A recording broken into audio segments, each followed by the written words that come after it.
What is going on, everyone? It's episode 110, recorded on Sunday, October 9th, 2022.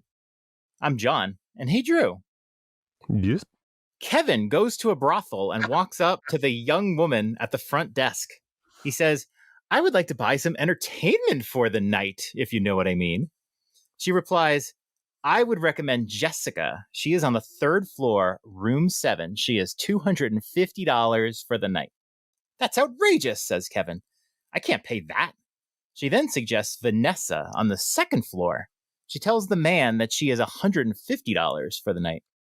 Kevin shakes his head and says, listen, I have $60. That's all I can pay. The woman says, all right, go down the left hallway here and she will be in the last door on the right. He pays and goes to the room. The girl is there and already on the covers naked and extremely hot. He rips his pants off and starts going to town. About 10 seconds in, she starts foaming at the mouth and ears. Kevin screams and runs out to the lobby. He's horrified and tells the young woman what happened. She immediately grabs the phone and makes a call to her boss. Yeah, Frank? The dead one's full again.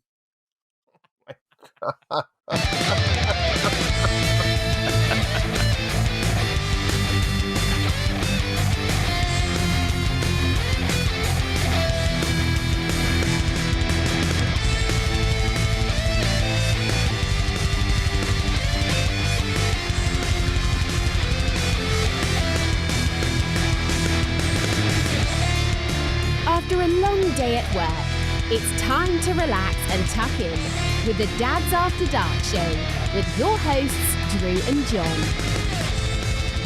What is up, everybody? On tonight's episode, we are going to wrap up last month's monthly Mayhem and announce the next one, which we're excited for. The Super Mario Brothers movie is upon us.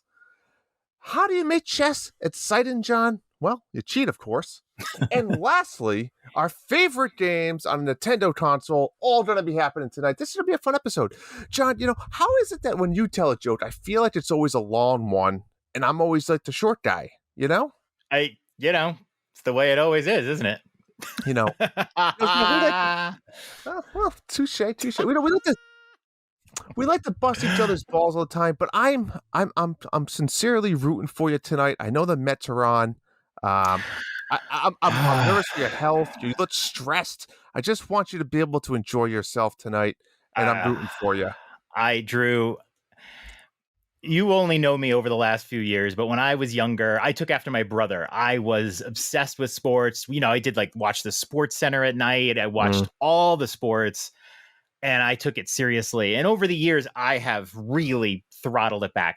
I see sports for what it is. It's just a spectator sport. You're watching a TV show and you root for your team. That's part of the fun. And when they lose, you take it's like the dramas when you lose, the comedies when you win. That's the way it is. Yeah. But there's something different about the Mets because they've never had tons of success. And whenever they have success, they don't have success usually the next year.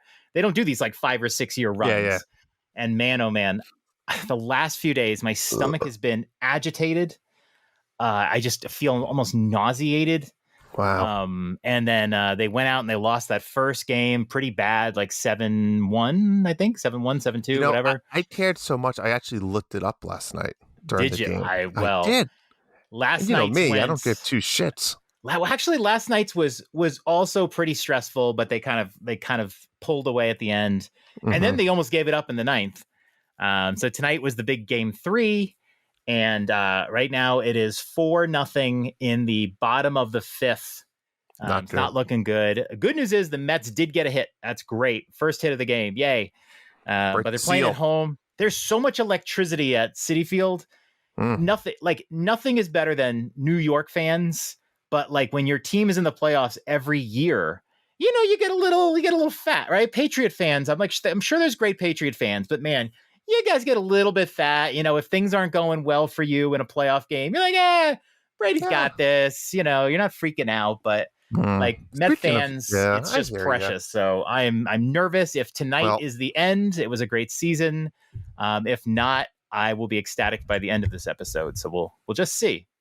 But I do want to say a quick story. After the first game they lost, So yesterday morning, family and I went to a pumpkin patch up north from us. Gotta love it.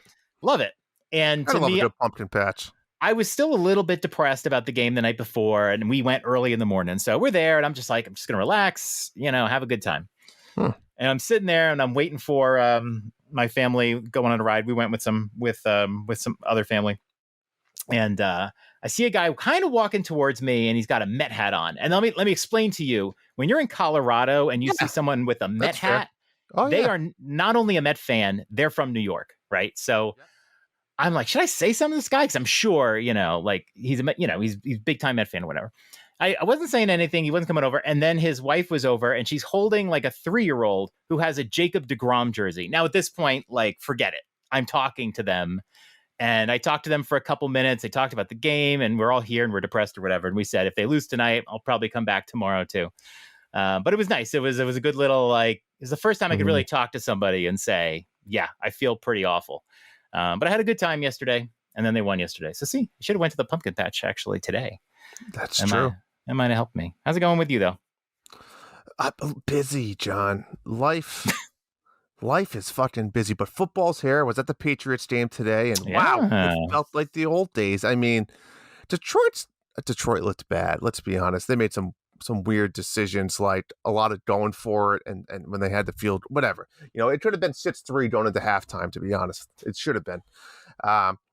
Anyways, football, great day at the Gillette Stadium. Fall is here. We got the foliage starting to change. You have the foliage going on over in Denver yet? Yeah, we're getting the double color now. It's I like when it stays right there before they come off the tree. I like the green and the orange together. It's nice. We got that.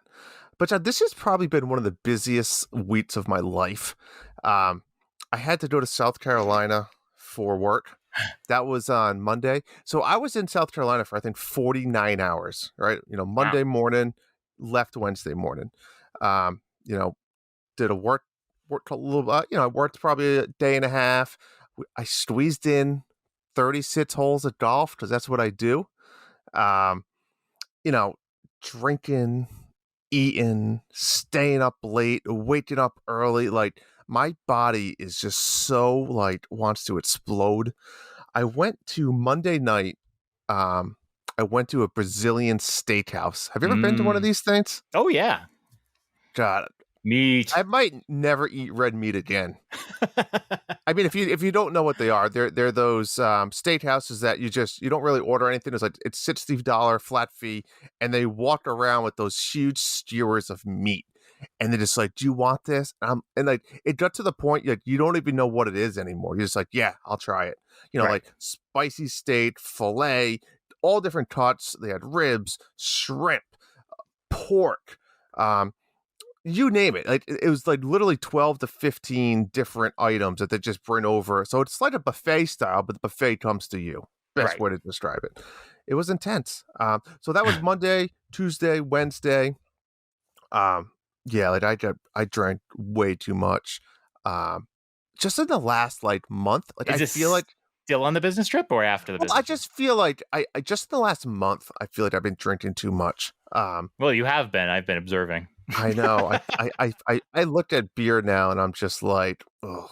How do the work trips work? Because when you go on a work trip, right? There's different sort of business mindsets, right? If you go with the right people, or you're the right level of management, and it's like, all right, we're gonna drink. You're talking about staying up late and whatever, but what are you working on the next day? Yeah. I can't imagine doing a work trip and just staying up late. Funny. And I was with planning. I was with my boss and somebody that works for me.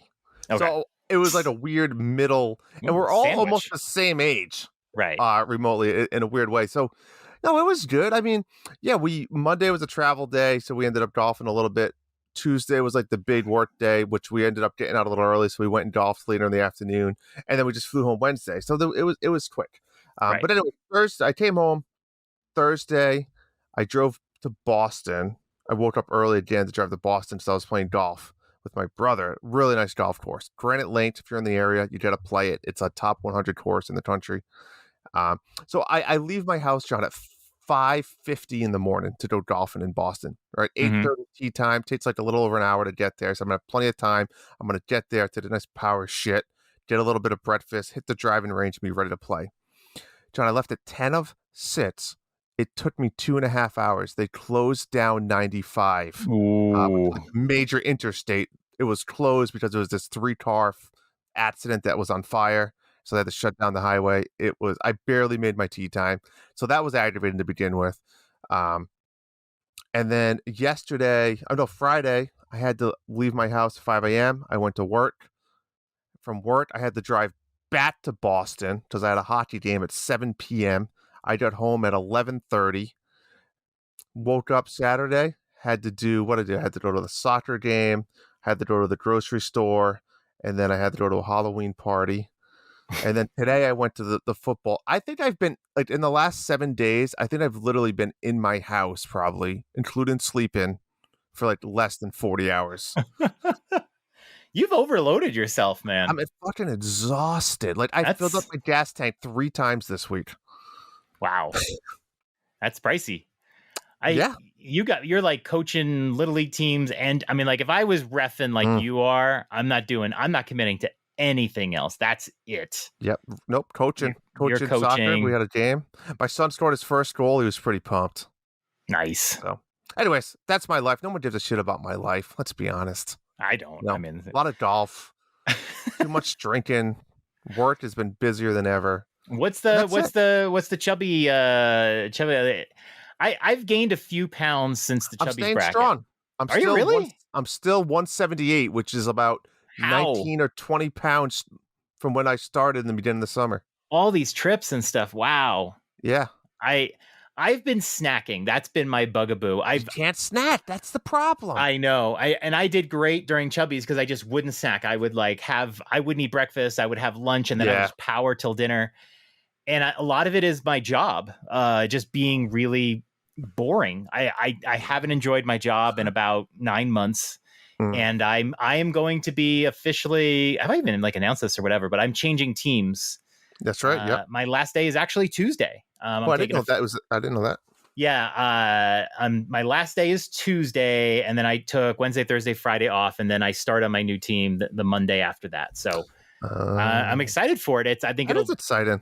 Bring some juice back in. When you're bored at work, I mean, man, and you're just working at home, that's where I envy you, because like when you're at home, it's so easy just to walk out and go grab like a bite to eat or a soda or whatever. Like when I'm at work, I legit don't bring anything besides like a yogurt, banana, and my lunch, and that's it.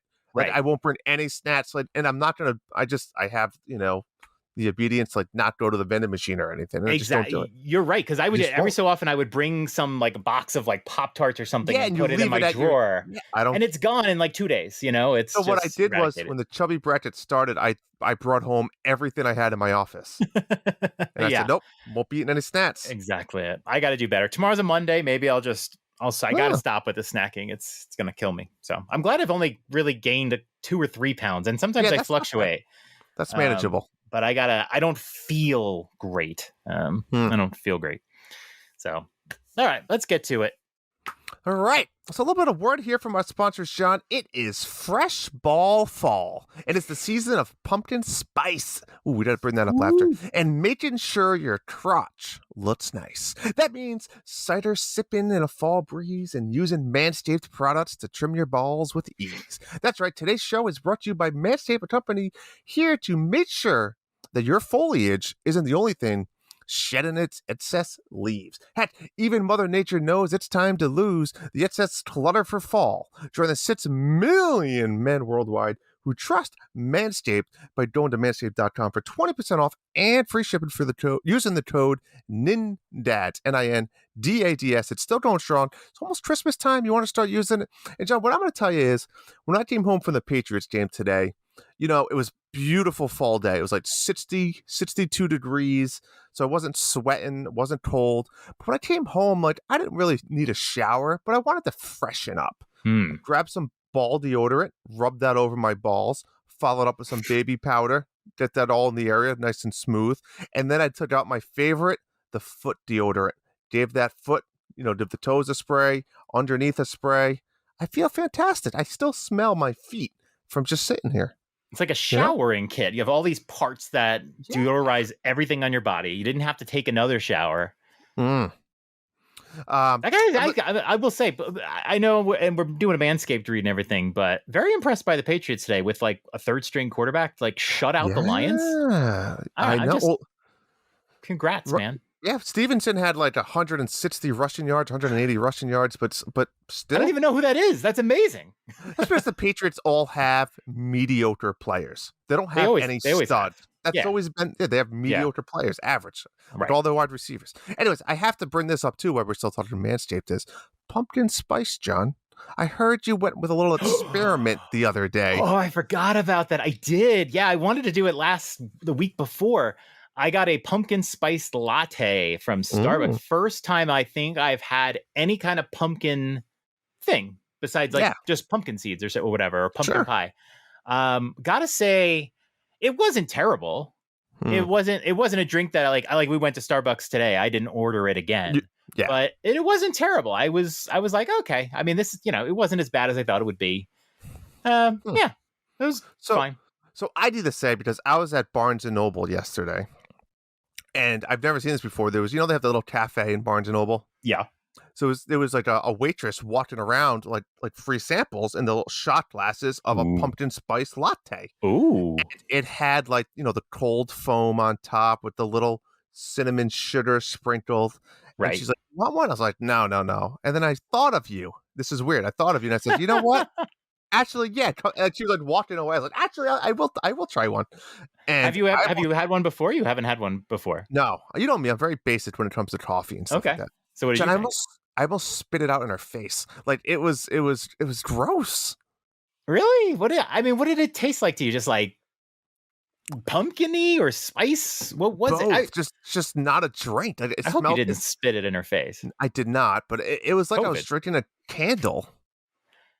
Like it just wasn't good. What's funny is like I got a grande size, so it's like my first sip. I don't remember my first sip. I wasn't like blah whatever, but maybe like you have to get a little quieter. You're getting a little shot glass. That's all you get. That first taste. You don't get a chance to let it like settle in. And you know what? Maybe there's too much little like the powdered sugar on top, and I did a lot of that. Yeah. Did you go cold or hot? Hot. Yes. Yeah. This was cold. I feel like hot. I feel like hot would be a little bit better. Yeah. Anyways, I always get my drinks hot, so I didn't know what would be better, but yeah. All right. So both of us say never again, but I thought it wasn't so bad. Well, the funny thing was I got it and the lady handed it to me, and I swear there was like pumpkin grind on it because I was putting it down, and there was like a piece of pumpkin rind, and I was like, wow, this is like really fresh, like. And I was like thinking about it going, did they just scoop out of a pumpkin? I was like, no, it's probably like a powder. Why am I getting a pumpkin rind? And I couldn't figure it out. And then when I got home, I realized it was just some of the cheese from the sausage cheddar sandwich that I got with it. Of course. Cheese, man. It wasn't cheese. Pumpkin. So. Of course. All right. White mocha next time. It's time to look at the bounty board. Our September reviews contest is done. We got over 20 reviews. Wow. Thank you. Yes. And we got some really good ones, too. I want to share a couple real quick. We got one from Casa Indy. I got to this podcast because someone in my timeline shared a post about a giveaway. I decided to enter the giveaway and give them a chance since I was running out of podcasts to listen to anyway. Immediately, I clicked with them because we have a lot of things in common. I believe all gamer dads would enjoy this podcast. For example, I stopped drinking Cokes and now I only drink soda-flavored water. I love it. I do love it. Other one is from Hester. Listen for the gaming talk, stay for the randomness. You won't be disappointed like my wife usually is with me. Oh, perfect. Right on brand. You know what I loved about the reviews, reading of all of these, was there's a lot of new names, Sean, that we don't know. We haven't seen in Discord. We've never heard before. That's kind of fun to see those listeners. There's a couple reviews that said, which kind of it's funny when you think about it, that they binged us. Like they found us later in life and they binged us from episode 1. Yeah. And when you hear people say that about a podcast, it makes you wonder, like, what's their reaction of when you hear it straight in a row, like how bad was it?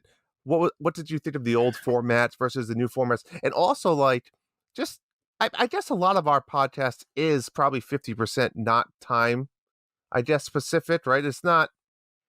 Yeah, we definitely do a lot of 50, topics 50. that are not lively. Yeah. So I just thought that was cool. There was a few people that said they binged it. We definitely get views on older. I always wonder, like, why we're getting views on older episodes. It just always happens. We see our numbers rise all the time. Yeah. Yep. And I think that's why I would go backwards. I think if you go back 50 or 100 episodes in any podcast, there's going to be a big quality change just from equipment changes and format changes. Getting to know your hosts a little bit more, more comfortability. I agree. Yeah. I don't think our first episode was terrible because we knew each other for quite a while before that. True. It wasn't like we were new.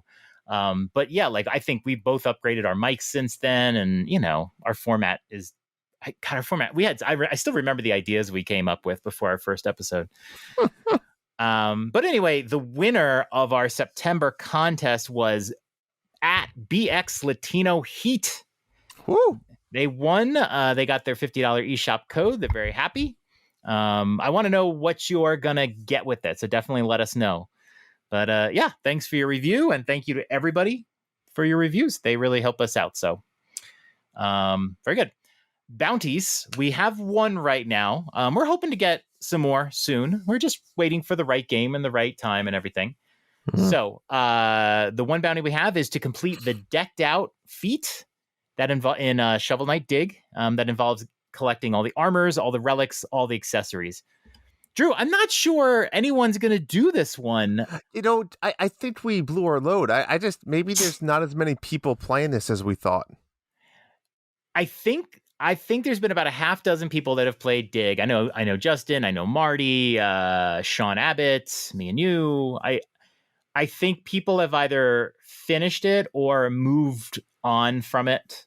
Sean Abbott's not a big roguelite fan. I think he's having trouble just with the mushroom area, which, the mushroom area. Yeah. I mean, we'll do this until the end of the month. We'll see what happens. Yeah. But, hey, if you can't do a bounty, that's fine. We'll but you know what? We'll hold on to it for a while. This one takes a while. We'll hold on to it, but we'll see what happens. I'm actually still would like to try and do it. I've taken a little dig break for now, but okay. Yeah, we're looking. There's something wild going on with the game right now that I don't quite understand. But the Mets manager went to the umpire.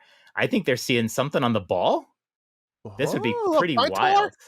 But all the umpires are at the mound with the entire Padres team on the mound. Like there's something, because I know Buck looks at the balls all the time, and I wonder if they're seeing something. You said look at the balls. I look at the balls. I can't imagine anything's going to happen right here, but just the fact that all these umps are talking to him. Look, they're checking his ear right now. They're looking for a substance. It's kind of crazy. Wow. Oh my gosh. Anywho, I'm going to give some meta updates, but I don't want to spend too long on it. So that's the bounties.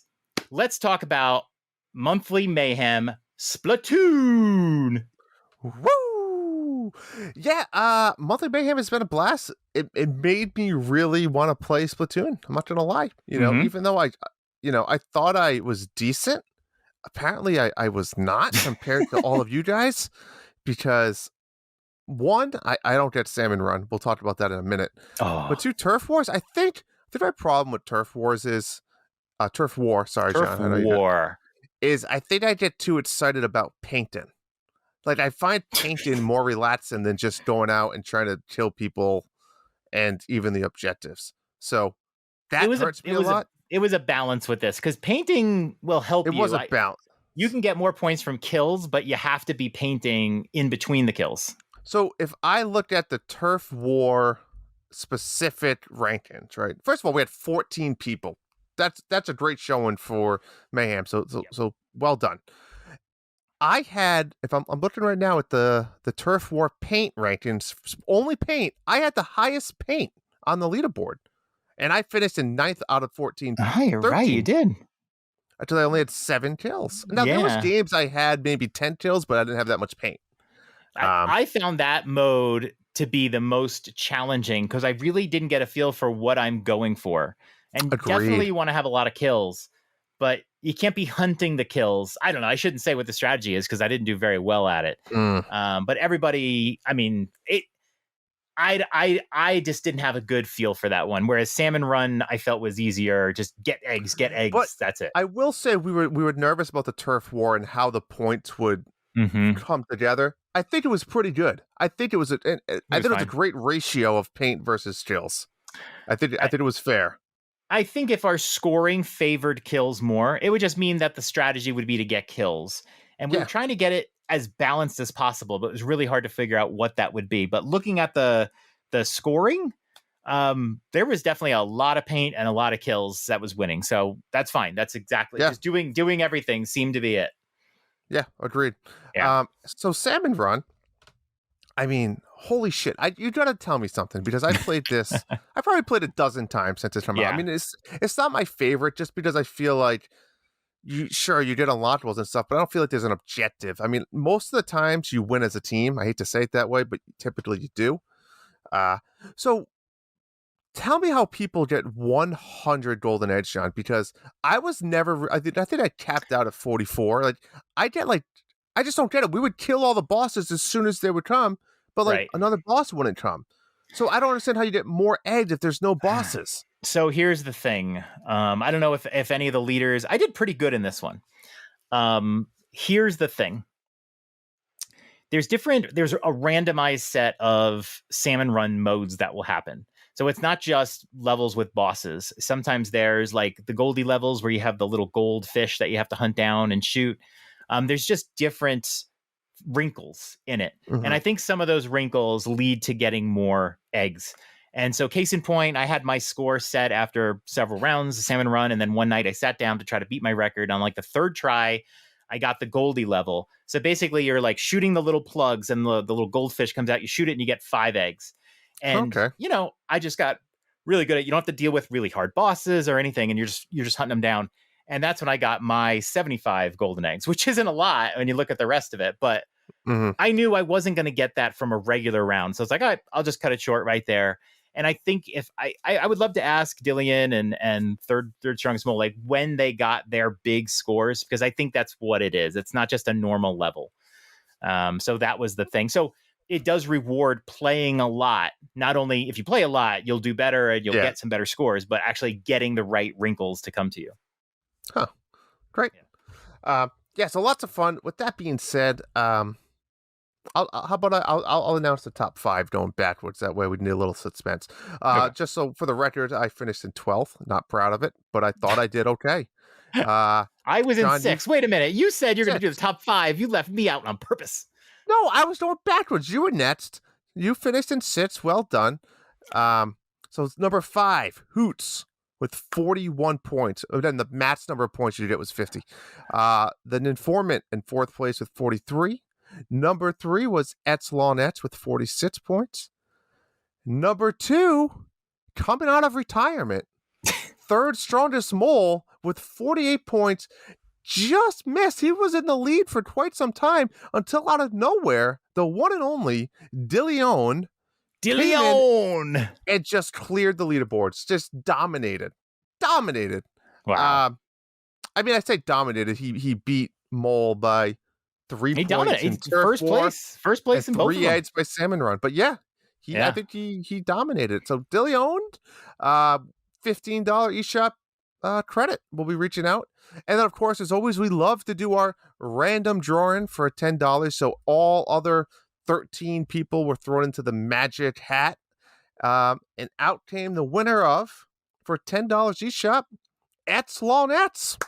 Well done, guys. Woo! Well done. So that's another monthly Mayhem wrapped up with Splatoon there. It was a fun one. It was a good one. I just want to say again, I'm incredibly impressed. Dillion in Turf War had 12-19 paint and 13 kills in one round, which is just crazy to get that much paint and kills. I agree. And 103 golden eggs. I mean, like, it's just absurd. That's a lot of Splatoon. But he did it. It's just crazy to me. Great job. Great job. So when one thing ends, John, another masterpiece follows. And with that, we are bringing back the second annual Halloween Mayhem. Woo! Halloween Mayhem was one of my favorite Mayhems that we've ever done, John. I don't know about you, but I loved it. It was Sex fantastic. pumpkin. The sets pumpkin. So what is Halloween Mayhem if you were not part of our amazing community last October it's really a grab bag of ideas. It starts today, October 10th, and it's going to run through November 1st, so you can get some more stuff submitted from Halloween night. But essentially, it's anything. We want you to submit anything Halloween themed. It could be a photo, a video. You could write us a story or a poem. You could do whatever you want. Be Sex creative. pumpkin. You could create a penis jack-o'-lantern, whatever it is, right? We will not let another sex pumpkin win. Okay, we're going to say that right now. That sex pumpkin is the only sex pumpkin that will ever be. Don't be submitting sex pumpkins to us again. I disagree. There's two judges in this contest, and if you want to buy my vote, a sex pumpkin might just be able to. I want some 8-bit booty pumpkin. So this is how it works. The submissions, we all put them into like little PowerPoints. We'll share them with everybody, but at the end of the day, John and I will actually judge them live on an episode, and it's really 3 categories that you need to sell us on: spookiness, creativity, and Nintendo. Those are the 3 categories of spookiness. I'm sorry, of the whole judging, right? And we have some other ideas that you'll see on the card. It could be 100% in a very hard spooky game. It could be do a spooky dance. Show us your dance moves. It could be your Halloween decorations at your house. It could be your family dressed up in a costume. It could be anything. Draw us a picture. Kid-friendly or not, doesn't matter. Just draw us a nice, fun Halloween picture, right, John? It's simple. These are just 47 examples of what you can send us. Yeah. Additionally, I could give you more if you want them. You could send us a really raunchy looking Tootsie Roll. The sky's the limit. Just whatever you think we'd find funny or scary or awesome. Yep. Spookiness, creativity, Nintendo, hashtag Halloween Mayhem, and send it to us on Twitter or Discord, and you'll be entered. Is that it? That's it. Simple. And the prizes will be the same as always: $15 for first place. Everyone else that enters, we will put you into a drawing for $10 eShop card. Sex pumpkin. Can't wait. That's it. I love it. I love this one because you can just relax. We don't have to play a video game. Just do something. I'll post more about this on Twitter over the next few days. But it's just have fun. That's it. You don't need it. We're not going to make you play anything. It's time for the meat. Drew, we got the Mario movie trailer. Before we get into the reaction to the trailer, let's just step back in time a second. When we got the announcement from Nintendo, they were going to show us this. They were actually going to stream this along with New York Comic Con. So we had been wondering if we were going to get information. We got it at the exact same time. And the day before, 2 days before, they sent a screenshot, not a screenshot, but a picture, and said, we're going to be announcing Mario movie. And this picture was amazing. Like, give me a chub.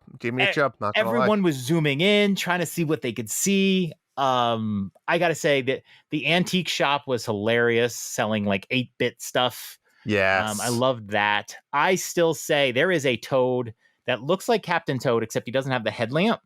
But if you look behind him, there's a Donkey Kong barrel that looks like it could be a headlamp right above it. And I'm convinced Captain Toad's going to be in this game. Yeah. It's going to be in. Yeah, I could see that. Yeah. But the screenshot was amazing. We were just looking at it, and then we got the trailer. Whoa. What do you think about the trailer? I mean, first of all, I think the trailer was longer than I expected. I'm not going to lie. Right. But I want to rewind to the actual direct. I liked the direct a little bit. That's Nintendo. They want to introduce, some of their key players and both Miyamoto and then from the Illumination side. I will say, I thought, and I know everyone can bash Chris Pratt. I like Chris Pratt. I have no problem with him. It's fine. But I thought it was awkward, his little 30-second interview. You know what I'm saying? Like, it was weird. Like, almost like they said, almost like it was live. In a weird way. They wanted it to look like it was live, but clearly it was just pre-recorded, snipped together. I know, but it was like really weird and awkward. It's almost like he forgot to say goom, like, oh, I spent my whole childhood stomping on, and he like forgot the word for a second, and he's like, yeah, Koopas. yeah. Like, Nice no, save, like Chris. in your childhood, you always think of Goombas. Like you stomp Goombas. You don't really stomp. Do you know what I'm saying? That it just started weird there. I mean, even the Jet Blatt thing, Jet Blatt, he's awesome. But even that just felt a little awkward. But again, I was okay with it. I'm fine. Listen, I'm not a hater. This was all fantastic for me. And then the opening scene with the trailer, just the sounds and the music. I looked for that stuff, and I think they nailed it. I mean, the little penguin guys, it's comical. You know, it's. I mean, let's break down that first half of it. I mean, what was your thoughts on the Bowser part of it? I thought it was good. The Bowser part was a great start, and like I don't know like how accurate things are all the time. I think movies have to be a little different from games, and just seeing the whole Bowser face, I'm not sure if that's from a game or whatever. But it's like we know who this is. It's not like some weird symbol. It's Bowser, Correct. and I love that they threw the penguins in. It just kind of changed things up. It's like this is going to be a story that's not like some other story. And it was funny and cute, and like I love was it the Koopa who's like in his shell, all nervous of Bowser. Yep. And then the snowballs and everything. It's like it really lets you to know what the level of humor is going to be here. It's going to be silly, exactly, but fun. You know, but I think that's what we need, right? We need the just think about it again. This movie is targeted towards. I mean, I hate to say it, but like, what are we? The Nintendo fans might be 10% of their audience, 20%, like the diehard Nintendo fans, right? I'm not talking about kids that have played a Mario game. It's a kids movie.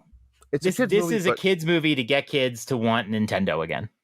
Correct. Yeah. But I'm okay to your point. Like, I'm perfectly fine with them using the Nintendo brand, using a lot of these little funny things with the penguins and stuff that, you know, a lot of people don't even know their characters in you know, in Nintendo or Mario World, right? And just having fun with it. Yeah. You know, and I'm honestly, you know, people talked about the voices and stuff of the characters. You know, this is unavoidable. If you want a Nintendo movie, you have to have voices. It's just it's that simple. Yeah. You know what I'm saying? So I don't know what people are bitching or complaining about. I will say I saw IGN posted a trailer, and they did an overlay with Charles Martinet voicing Mario, and I was like, I was already tired of it. Yeah, you know what I mean? You can't do it long term. I think we all kind of accepted that. You can't do the game. You can't. I mean, you see a lot too with movie conversions too. You can't do it. I think it's fine. And I thought Jack Black sounded good as Bowser. Yeah. Everything was just sort of like on point there. So I'm good. Even K-Mac, which I didn't prepare myself to know how would K-Mac sound, but I thought K-Mac sounded accurate too. I liked it. A little older, a little snivelly. I don't know how to describe his voice. 100% agreed with you. So I do want to talk about, so the Bowser part, all great. It does a quick transition into Mario and this Mushroom Planet, right? Mushroom Kingdom. And what's your take on him jumping out of this pipe? And like, he's even, like, this is the first time he's seen Mushroom Kingdom. That's interesting. It really is. Right away, you get the sense that we might get the whole Chris Pratt is in the movie and then he's converted. I don't know if that's true, but we've talked about clearly that a long Mario time did ago. not. Yeah, Mario did not grow up here, which I kind of love. I kind of love this idea. Yeah. Right, just correct me if I'm wrong. We don't really know much about that. The we don't know. Origin story. I don't know if this will be. I mean, will this be canon? I mean, it could be, but like we don't know what it'll be, and I don't know if I would say like this. I'm really happy they're going this way or not. I got to just see it if it's enjoyable. I don't really care which way, but it was obvious like Mario was coming out of a pipe and he had never been in the Mushroom Kingdom before, so that's going to be interesting to see how that gets explained. So, and I thought the voice was fine. It's fine. It's fine. I know. I agree. Here's the thing. Everyone says Mario should sound Italian. You know what an Italian sounds like? Us. Me. Yeah. Us. You don't want that. Yeah. Stop stereotyping Italians, you bigots. Okay. You don't want this is what Italian sounds like. And so, yeah, like Mario sounds different in some of the games, but like Charles Martinet, that's not an Italian voice either. I don't know a lot of Italians that walk around. Woohoo! Like, so like everyone, please. I thought the voice was fine. It actually does have a little bit of an slight Italian accent. without being like overly Italian. But he also says like 2.5 lines. It's hard to even really make anything out, you know? But it's a little bit, but not too much, because you don't want Mario to be like, it's a me, a Mario. Like I'm already fucking tired of that, and I just said it. Yeah. So I think it's fine. And that's all we know for Mario and talking, right? So it's right. But you think back to the Super Show, didn't he have like a Brooklyn accent, right? Oh yeah, but as like Captain Lou Albano, and correct. Yeah, they did that, but that's not. None of that's. We don't want that whatever. either. Just we don't want the guy that. talk and don't fucking. Who cares? Yeah, I want to listen to what he's saying. I don't need it to be like that's Italian. There is no de facto Mario voice unless you want to hear Charles Martinet the whole movie. It's not going to be it. I will say I've been thinking about what Mario would look like, and it's weird. He just looks like Mario. He just looks more detailed. Yeah. He doesn't look really any different. The only thing that I see different is the eyes, right? The eyes are just a little bit different. Mario's eyes tend to be a little longer. Yeah. They come down a little bit and they hide a little bit behind his like bulbous nose. So the eyes are a little bit more regular, a little bit more circular. That was a little bit uncanny. But you know what it is? There's no reason to criticize it. Miyamoto has been working on this movie with Illumination for like 5, 6, whatever years. Yep. Relax. Like, stop thinking that Nintendo doesn't know what Mario looks like. They have been looking at this for years. It's fine. If they needed to stretch the eyes, if the difference between a bad movie and a good movie isn't a little bit stretching of the eyes, if they needed to stretch the eyes, they would do it. Okay, so just breathe, relax. Yeah, Illuminations knows how to make characters. They made a lot of famous, what we all know now, characters. They know what works. They know what's easier for them to animate. They know how animation works, right? Nintendo isn't really doing that, right? This is what they're good at. And Illumination doesn't have full control, right? Nintendo's there. If they don't like it, they'll say. Nintendo has the final say, so they can say if they don't like it, we're paying you for this movie. So if they don't like it, then it's not going in. So it's gonna be great. 100% agreed. Yeah. So 2 more things. So after the little Mushroom Kingdom, right? We see the title of the movie, the Super Mario Bros. I love the way you break things down, man. You just go through every little detail. Listen, you gotta do it. So Super Mario Bros. Movie. I mean, I know Mario Brothers is the canon name, but and then it follows up with the Luigi scene, which we'll talk about. But do you think this is going to mean there's a lot of Mario and Luigi to call it the Super Mario Bros. Movie? It's Super Mario Brothers, like. It's just what it is. I mean, I don't know if it means Luigi will be in a lot of it. I think Luigi will be in quite a bit of it. They easily could have called it the Super Mario Movie. They could, but they could. But the game was Super Mario Brothers. The Mario Brothers name has kind of died off over the years, to be honest. We have had new Super Mario Brothers, Super Mario Brothers 1, 2, 3. I would say let's look at the last 5 years and break down the new games, but hasn't been many. Well, and the one on the new Super Mario Brothers and new Super Luigi Brothers. I mean, it's still there. It's but like Odyssey, right? Super Mario Odyssey. Right. It's not Super Mario Brothers. But Luigi Odyssey. wasn't in that. So was he in that one? Oh, he's in it, but I mean, like, he's not. You're not playing as Luigi. You're playing as Mario. We'll see. So. And then, of course, the last scene with Luigi. Which was great because you can hear Charlie Day's voice in there. He doesn't have a line, but you can hear Charlie Day in it. So it'll be interesting to see. It looks like this movie's going to be filled with little hidden Easter eggs, fun stuff. It's going to be like, I'm super excited. Super. Yeah, I'm ready to go. I can't wait. My family does go to movies quite a bit, especially in the summer, and I never go. I just don't like watching kids movies in a theater. I get very distracted in movies. I hear every little sound, so it's like I don't want to go to a theater with a bunch of kids. But I'm gonna have to see this one in the theaters with the kids. So. Oh yeah, definitely. Hopefully it does really well. Hopefully it continues to look better and better. I thought it looked great. I was thirsting for more. I was really thirsting for more. But it sounds like we're gonna get more trailers, maybe once a month. Who knows? So I can't wait. Yeah, I bet you we'll get 2 more big ones or something like that. Yeah. Yep. Hopefully a storyline. 2 more big ones. Are you talking about Peach, or are you talking about 2 more trailers? Both. Wouldn't that be great? The next trailer is Peach and just like cleavage pouring out of her dress. We're like, whoa, oh my God, where'd this go? Rated R. Whoa, no one saw that coming. All right. Good time. All right. Check this story out, Drew. Killer Queen Black's internet servers are shutting down. Indeed. What the fuck? So the story here is that Killer Queen Black, for its online, and I'm a programmer, but I don't know how they do online play and all that. I know there's standard systems. They use a system called Amazon Game Sparks. And Amazon Game Sparks is an SDK for a game client to create custom, I'm reading right off the thing, to create custom game logic with cloud code or use and extend pre-built backend game features such as authentication, player messaging, player data, and leaderboards. This is just basically how they're doing their internet. Amazon bought this company in 2017. They are shutting it down. They were actually supposed to shut it down last month. But they got an extension, and it's shutting down in November. So you will not be able to play Killer Queen Black via online internet. And one of its best features is you can play 8-player Killer Queen Black. I did enjoy Killer Queen Black, but I didn't play it very much. But man, oh man, I don't remember a game, like a single game, where the online just went down so quickly. We always talk about these things eventually going down, but it's usually like 10, 12 years.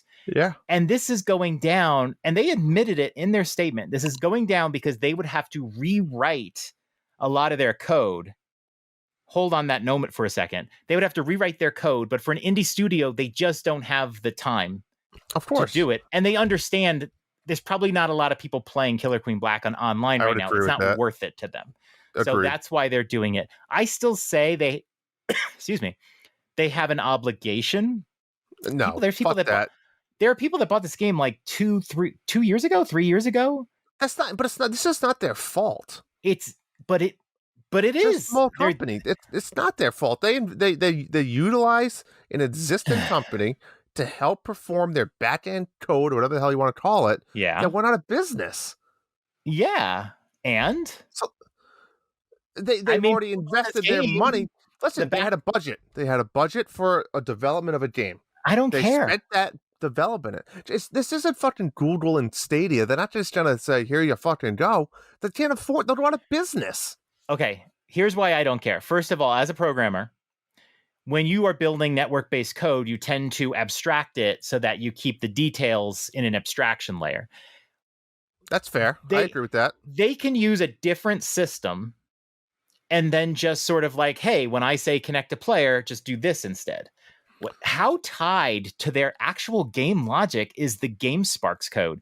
So it suggests to me kind of a poor implementation of the networking aspect of this game. It must be completely like wired in so that they can't wire it out. I think it is. I think it's very wired in. And I think you kind of hit it on it before was there might be less than like 1,000 people playing this game in the world for all we know. There's probably not a lot of people, but you look at the back of the box, it says online play, and in a few years, you're basically saying no. It's kind of embarrassing. You know what's going on in the world today? I think I'm starting to realize is that I think technology is way ahead of the times. Right? It's into the point that we're doing shit that we're not quite ready for yet in the world. Right? And I know this is a weird example of it, but it's the same shit. Like they're designing games based on this service of online cloud services, all this other shit, and like the infrastructure isn't quite there yet. And look what happened with this, right? It's just in general. It is. I mean, this is a weird scenario where they use something called Game Sparks and it's going away. I think this is just an unfortunate event. I don't blame the company or the developers. I think it's just unfortunate, and I would do the same thing. Hey, sorry, fans, it's shut down. That's it. Here, we'll have a coupon day next year. I know, but people buy a game. I mean, like, you know, I feel like they have to suck it up. If they kind of fucked up the implementation, they fucked up the implementation. I can see why it's happening, but they didn't. They didn't fuck it up. It worked. It still works fine today. They should be able to switch to another system a little more easily than it sounds like. I don't think so. I mean, people bought a game. I do get it. It's just that it's I mean, someday Fortnite's gonna shut down. Yeah. Right? Someday. And what happens? What about the people that put thousands and dollars into their whatever they V-Bucks or whatever the fuck they call them? I would bet you that they could change their backend system, although they're probably just doing it on their own or whatever. I don't know. I understand it from their perspective. But like, you sold a product to people and, yeah, you might have fucked up a little bit and you went with the wrong horse. But where does it say on that product that you purchased that we promise to keep this game running for 5 years, 10 years, 20 years? You want to know? It doesn't. The next game that comes out from this company that has online play and people go, well, geez, I'm not going to invest in it because they could just take it away. That's any fucking game online. And fuck those people because that's bullshit.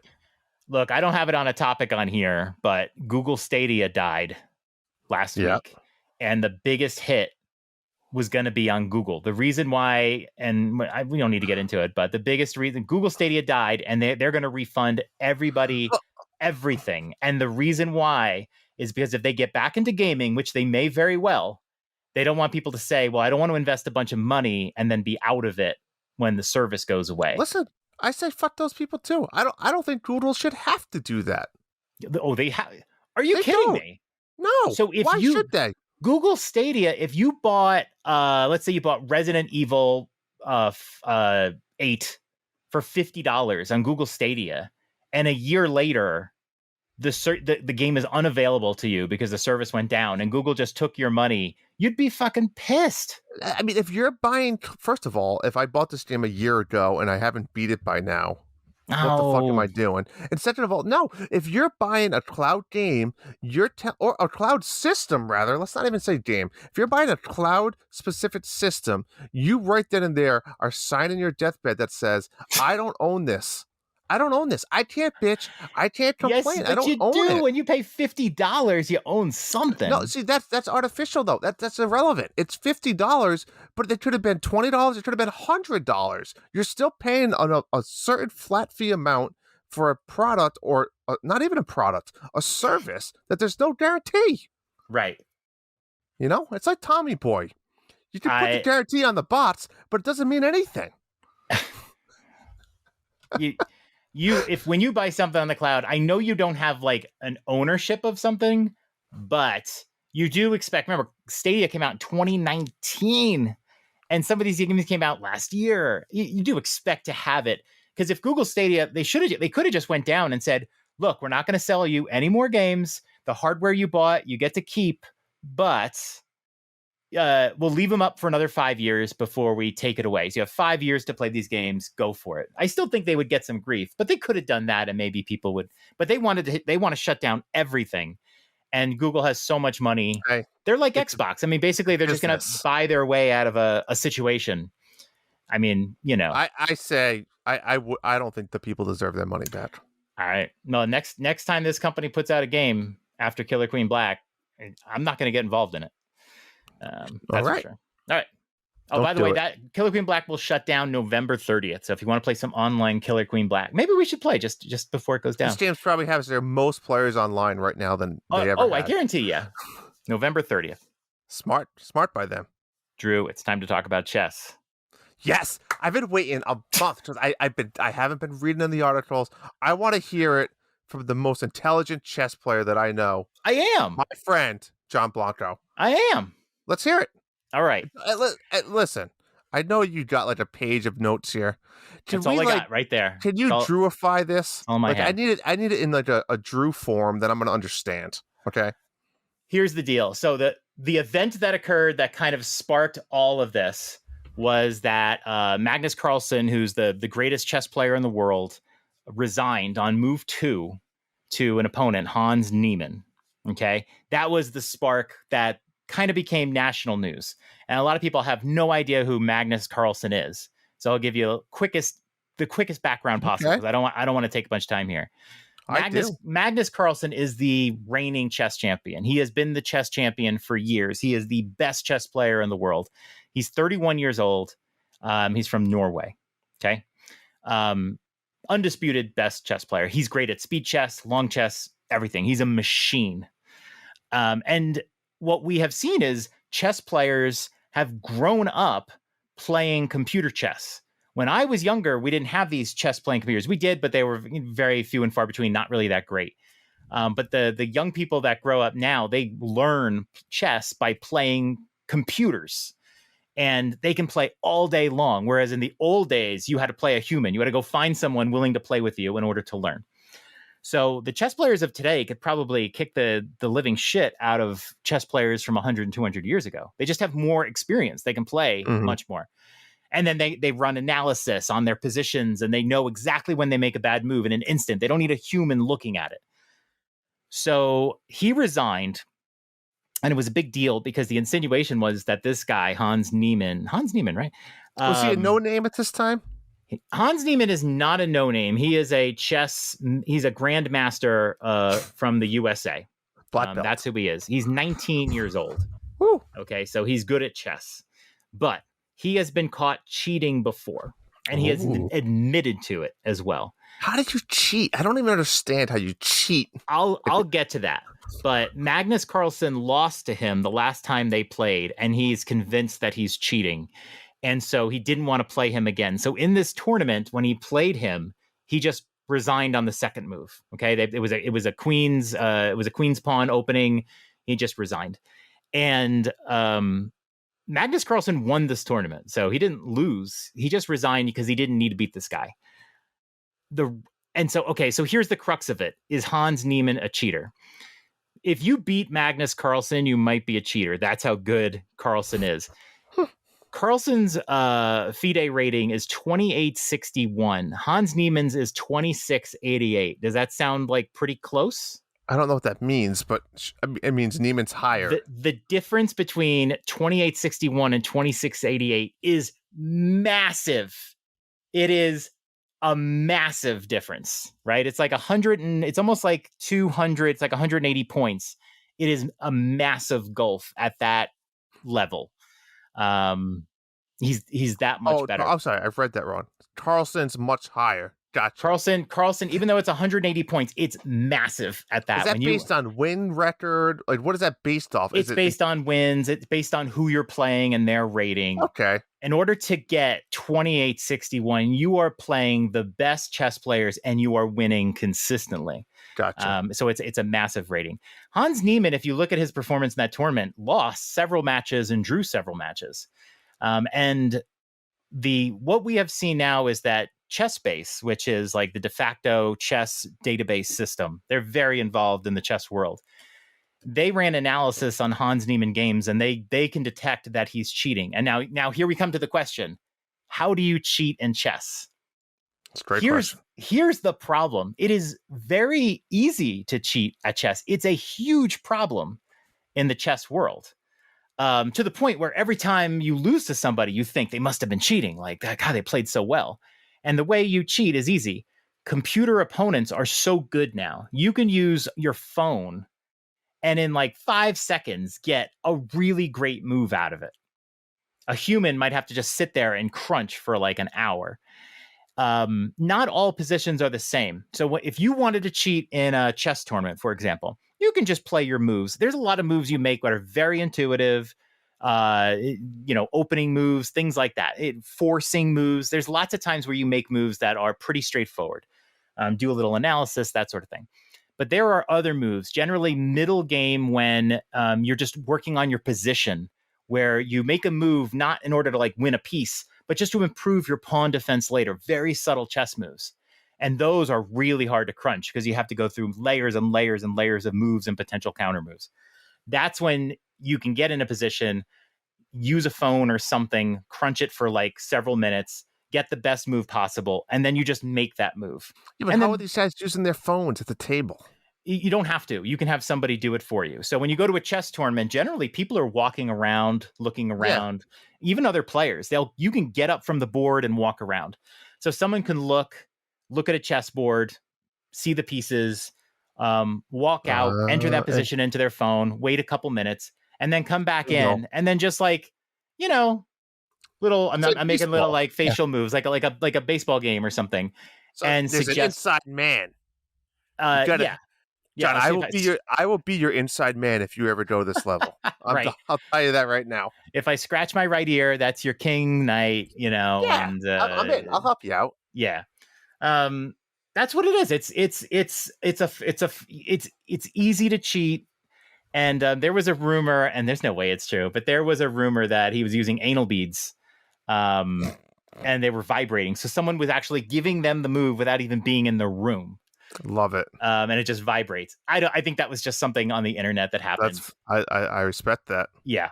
So yeah, that's Morse really it. Code through your anus. That's impressive. I will say, if Magnus Carlson thinks this guy is cheating, and he is an admitted cheater from the past, he's probably cheating. If Chessbase is saying that he's cheating, I gotta see what this fucker looks like. Because basically they're looking at his moves and they're seeing that in certain positions, he just makes an incredibly accurate move in a very quiet position every time. Oh, that guy definitely uses anal beads. Yeah. 19-year-old American versus Magnus Carlson. And then you're seeing this guy beat Magnus Carlson, but like he lost several matches to way lesser opponents. It's like, give me a break. You're not beating Carlson if you're doing this with other people. So there's something inconsistent. There's something going on. It's not Carlson being a whiner. I assure you, Carlson can crush him. I think there's definitely reason to believe, and I think Chessbase backs it up. But yeah, cheating is tough. Think about online gaming too. Like a lot of people play chess online. Most chess matches are played online. You have a whole other app or something up running. Yeah, go play chess with friends. And every time you lose a match, you just assume somebody's using an analyzer. If you're playing any kind of an analyzer. But if you're playing any kind of low-level computer opponent, they're gonna win. They're gonna beat any average player. So it's tough to play online chess. You have to play people that you trust, and that's really it. So yeah, I love chess. I wanted to be the Magnus Carlson. It's too much stress. Great. I'm stressing out watching a fucking baseball game. I'm about to see the Mets. I don't think this basically not looking good. The Mets I think they have one hitter. Oh no, they got to walk. They've only got one hit, and I think only like 2 base runners. They've hit some hard balls. I will say they've hit the ball hard. There was one in the gap that got caught. The ball is just dying. There's no home runs happening. The ball is dead. It's not leaving the park. Cool. And Musgrove is just. I mean, Padres deserve it. I mean, they beat us all year, and I was hoping it would be different, but it looks like the end of our great season. So sad. All right, what do we got next? Questions. All right, first question from Hambone Johnny. If guys had cleavage, would it be part of the nuts or part of the shaft? This is a fantastic question, Hambone. I often think about this. It gets tricky, right? Because your slong would gets in the way a little bit, right? If it hangs in front of the balls. Right. I think for me, John, you might feel differently. It's got to be the balls, and I think it's like kind of like a woman wears a V-neck of some sort. I think you'd have to have a little hole cut out somewhere. Oh, so like a peep window. Like a little peep window, yeah. That's been my idea, but something like that. You think the balls, though? That's probably the most unattractive part of the male body. It is right now, until you start showing them off to people, and you realize that maybe your balls are nicer than that guy next to you. They have something to show off. But like, also at the same time, like women, the bigger the breasts, the better. No, there's a limit. Agreed. But what's the happy medium for ball cleavage? Like hairy, non-wrinkly, not like what are you going for? So okay, if you shave it clean, it's gonna look like hair follicles on balls is not a pretty picture. They're like big, so it would look like I don't know, it would look like a blowfish or something. So I don't know if you shave it clean, it's gonna be a weird looking thing. So I think there has to be hair involved. But then it's like, God, I don't know. I don't like your idea. Are you going with the penis? So my idea, since I was a kid, would be like a peep window, right? I think we have the same thought. Like, it's a little horizontal strip, like plastic clear, you can see through. Wow. So you can see the dick through the window. But here's the fun part: at various times of arousal, sometimes you can see the top of it. Sometimes you can see the middle of it. Sometimes you can see the base of it, right? Just depends on how you're feeling at that moment. So it's like, it's better than women's cleavage because you get all the different viewpoints as the day goes on. My mind is fucking... Get Tommy Hilfiger on the phone. I mean, you've been really thinking about this. Yeah. But in reality, I love it. Guy cleavage is really like the muscle by the pelvis. Like if you're kind of like ripped, and you wear your shorts low and you get that muscle that goes down. Yeah. That's guys our age don't have that. I do not have that. No. But good question. Great question, Hambone. Another question from Hambone. What other Nintendo franchise would you like reimagined into a movie or TV show? Personally, I think a Mario Kart Double Dash movie in the vein of Rat Race would be really fun. That's Hambone saying that, not you. That's Hambone. Listen, now this is where I have to disagree. Great question about the cleavage. Great question about the TV show or movie. Hambone, that sounds like a fucking terrible movie. The Mario Kart Double Dash? What about like in the form of like cars? No, but like what about like cars? Let me ask you this though, John. If we merged Mario Kart and Rat Race and Mr. Bean had to be in this movie again, who would be his Double Dash partner? With Mr. Bean? Yes. I've always said the two funniest people on the planet are Rowan Atkinson and Jim Carrey. So I'm gonna say Jim Carrey. Okay. That's an old movie, man. I had to look it up. I forgot about Rat Race. Yeah, it's a classic. There's what's his name's in it? Cuba Gooding Jr. He's in it. Who's Jerry Seinfeld's done in it, is he? No. I don't know. This is a weird movie. Do you have an answer for Hambone? Do you have an actual movie that you'd want to see? I'm curious to see what the whole Nintendo Cinematic Universe is going to be. What's the next idea? If it's animated, did he specify? He didn't say. No. If it's animated, then you got to think Legend of Zelda is a fit. But I would like to see a real life action Metroid movie series. I just think that's just more akin. That'd be a good TV show. It could fit like what Halo did. Right. It's just way more akin to, I mean, you basically make aliens. I just think it would be funny that there's areas that Samus can't access and then she finds keys or something and she can go through it. Like make it a real Metroidvania. She'd be like, yes, now I can go through this wall, make it all mysterious for half the movie. That's what I would like to see. Plus, I've always wanted to see who they would cast as Samus. I think they can do, and you can just do anything sci-fi. You're not limited by the Metroid series. I think I'd want to see, we saw that little Luigi tease at the end. I think Luigi's like mansion deserves its own like hour and a half movie with like Egad and the whole reasons. Mario doesn't have to be in it. And I don't think, and just from what I saw, like, I don't think Luigi has to be in this one. And that's my only fear about this movie. Are they going to try to shove too much shit into one movie because it's all this Nintendo nostalgia? You know what I mean? Yeah. That's a fear. But Luigi's Mansion would be a good one. I don't know. I guess that's it. Yep. Switch sports for you, John, because you love it so much. I did it again this week. I did it again. Yeah. All right. We got a question from the Coos. This is a good one. If this is the kind of question I love. If you beat the campaign mode in a mostly online multiplayer game, think Splatoon or Call of Duty, do you claim to have beat the game? So this is a good question because what if you looked at it from the opposite side? Mm-hmm. What if you played the game for like 100 hours and you did not beat the campaign mode? You know what I'm saying? I think with those kind of games, you play it the way you want. I know a lot of people that they play these kind of multiplayer games and they don't do the Splatoon campaign mode. They just play the multiplayer. That's fine. I wouldn't say well, you didn't beat the game. I think it comes from you yourself. And the reason why I like this question is because when I got Splatoon 3, I started playing the campaign mode. Once I beat the campaign mode, then I feel like I can move on from the game whenever I want. I'm going to play multiplayer. I'm going to play Salmon Run and all that.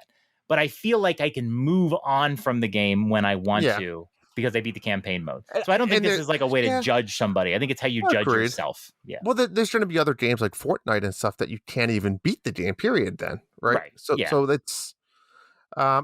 I don't know. I would say yes and no, right? I mean, yeah, to your point, I agree. You can't hold it against them, No, or really even. Once again, this is not about holding anything against anyone. You I think it's you more play of the game you want. I played the game. I played Splatoon. I don't think it's a really did you beat it or did you not beat it. I Right. played it or I still play it. Right. Yeah, good one. Good question. I did you beat the campaign mode? You did, right? Or no? Nope, I did you haven't. not. Oh, okay. I beat it, and I haven't really. Yeah, it's nothing. It's fine. It's actually kind of fun. I just. Yeah. If I'm a sucker. If I join in Splatoon, like I just rather play Turf War. Right. Okay. Play for a couple times until I'm bored, and that's it. Yeah, I'm still in a Salmon Run. I really did enjoy the monthly Mayhem and just doing matches. I had a reason to get like high scores and stuff like that. Exactly. All right. Next question from Bob Cousy's sister. Her name's Angel. Shout out Angel. Angel, I sent Angel some stickers a few weeks ago. What kind of stickers did you send? Just I think the same ones I sent you. Oh, just some Dads After Dark stickers. Yeah. If she would have been so excited, I would have sent her some of the ones I printed as well. I mean, she just needs one set of stickers. We're not like comparing sticker size here. Could have given her a coaster. You got like bigger stickers? I mean, what are we doing here? Well, you know, mine. You have like the squares. Mine's the cutout. Okay. I think she has a boyfriend though, so just chill, man. Listen, I'm good. I'm chill. Chill as those penguins in the trailer. Let's get to the question. Have you by chance played Asphalt Legends on the Switch? If not, you should check it out. It's just a racing game, but it's cool because there's tournaments and other things you can do. Plus, it's free. Have you played Asphalt Legends? Because I have. I have not, and I don't. I enjoy a good racing game. I'm not gonna lie. Yeah. Look it up for me. The people that did Asphalt Legends, I think, are doing the Disney game. I can't remember which one it is, but I think it's the same developer as the Disney game. Yeah, I think. No. Disney Speed. I think you are correct by that. Yeah. Let's see I did look that up. I did play Asphalt Legends, Angel. I am not a racing fan. I enjoy a couple races, on some game that some dude has or whatever, but I just can't play racing games over and over again. So I did download it. I was trying to enjoy it. My son, Sebastian, played it for a good while too. GameLoft made those? I think that's right. But I got quickly bored of it. I will say it looks great. I mean, for a free-to-play game, graphics are great on it. It just does that mobile thing where you're constantly bombarded with points and gems and things like that. And GameLoft, yep, correct. I just don't like that. It's like I just want to play a game. Let me buy a game and let me just play it. But I'm not into racing games, but it is a good suggestion. I think Asphalt, if you're looking for a good racing game, try Asphalt Legends. It's free. It's not too bad being obnoxious. And good suggestion. Sean Abbott frequents our show and asks, Fleshlight, yay or nay? Not flashlight. Not a flashlight. Drew, why don't you describe to the audience what a fleshlight is? Well, you know what? I'm going to hand the reins over to, I think I want to hear you say this one, John. I think everyone expects me to describe it, but no one expects you to do it, John. I'm not going to beat around the bush here. I'm just going to tell you exactly what it is. I see what you did there. Imagine, you are going to beat I am kind of. A fleshlight is, imagine a flashlight where instead of where the bulb is a vagina. And, you get the right size fleshlight for you. As simple as that. Well played. Yay or nay? How many fleshlights do you own, Drew? Personally, or here's the thing with these. Here's the thing with these male sex toys. It's like something just seems so unrealistic to me. I mean, am I like against this? No. If the opportunity arose, right? But I would never like go get this and want to use it. Do you know what I mean? I don't know much about it. It's. I think there's different. Here's types. My one question: how do you clean it? That is a good question. I think that is a really good question. Maybe you have like unscrew something on the back. And then who wants to clean that? I don't know. I will admit I am fleshlight curious. Ooh. And but I have the same question as you. How do you clean it? And like, what do you do when you're done? I guarantee most fleshlights get used one time, and that is it. I'm gonna tell Michelle to put one in your stocking this year. Get 3 of them and have a party. Oh God! Oh, hello. But I think Sean Abbott is looking for suggestions. I would say go to Amazon. Just type in fleshlight. Search by user review. Yeah, that's a good one. Filter by top reviews. Yep, good idea. All right. Last question. By the way, the Mets are down 6-0 now. It's all but over. Yeah, our great closer came in. He did not get his big come in to close the series out moment. He's a free agent after this year. Kind of a disaster. Hopefully, Met fans aren't mercilessly booing this one-hit performance. All right, last question from a user, Drew. Not me. I don't know. What would you do if Nintendo shut down tomorrow? Well, you could play Killer Queen Black for another month, but... So this question means if they shut down tomorrow, no longer made games, no longer made systems anymore, just that's it. Done. Obviously, everything previous retro games stuff still exists, but nothing new going forward ever. Yeah. What would you do? I don't know. You? If Nintendo shut down, my life revolves around Nintendo at this point. Yeah. I would be able to move on with my life. I mean, most of the games I play are made by other companies. I love playing Nintendo games, but I mean, like they don't make enough games for you to. Agreed. Right. I'd be fine. I'd be a PlayStation guy. I'd probably lobby to get PlayStation to make a portable to replace the hole that is Nintendo.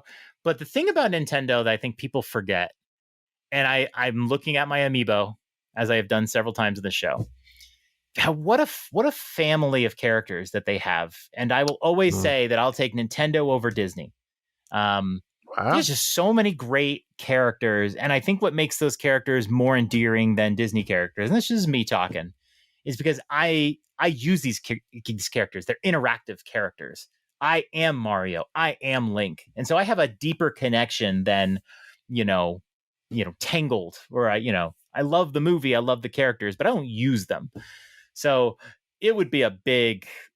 You'd be sad to see all these characters just be gone, and where's Mario and where's Link and all that. Yeah. It's amazing, but if you look at around, like I'm looking at the amiibo characters and like, oh yeah, there's Samus and there's Pit and there's Yoshi and there's so many characters. There's Kirby, Wii Fit Trainer, but it's like Wii Fit Trainer, so many, all the Fire Emblem characters. It would be a big hole, but I don't see it happening. Luckily, no, I agree with that. What about you though? You would have to get a console. I would struggle. I'd really struggle and have to, I hate to say it, evaluate my gaming future.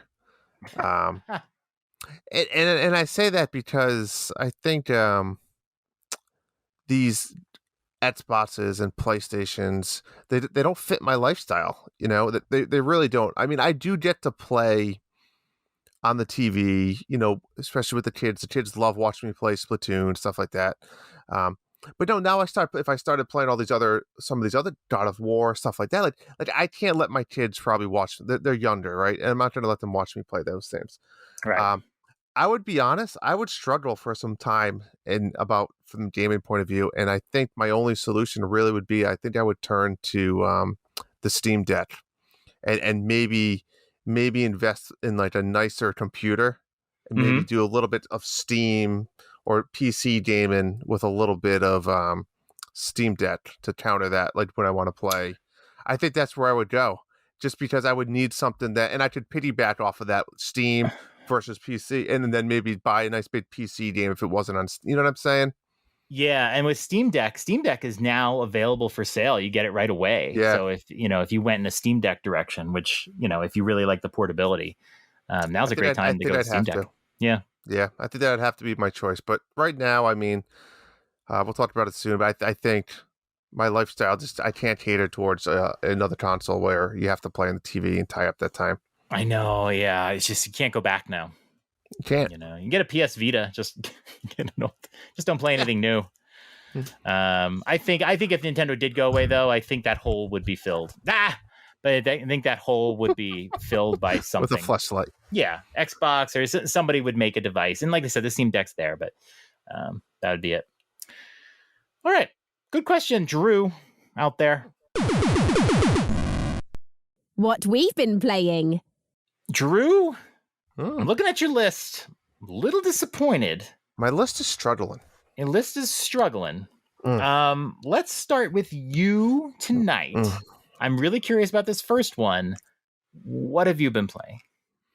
So, I've been looking for a game, right? Because after Splatoon came out, I did my nice, probably 30 hours hard into it. Had a lot of fun, but I needed something else to scratch the itch of just downtime, single-player type game.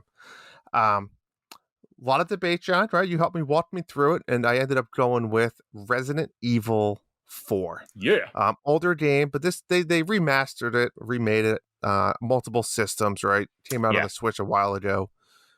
All the Resident Evil games are pretty much on the Switch, like 1 through 7 or something, like, and they're all $20 each independently. There's no package deal. So I played about 2 hours, hour and a half, and a few comments I have with it is, so they advertise it technically as not a first person, right? It's almost third person. It's like over the shoulder kind of. It's really like a second person view, right? You're right. It's like from the waist up, over the shoulder. I really struggled with the controls, John. Like really struggled, especially since you need this kind of pinpoint accuracy.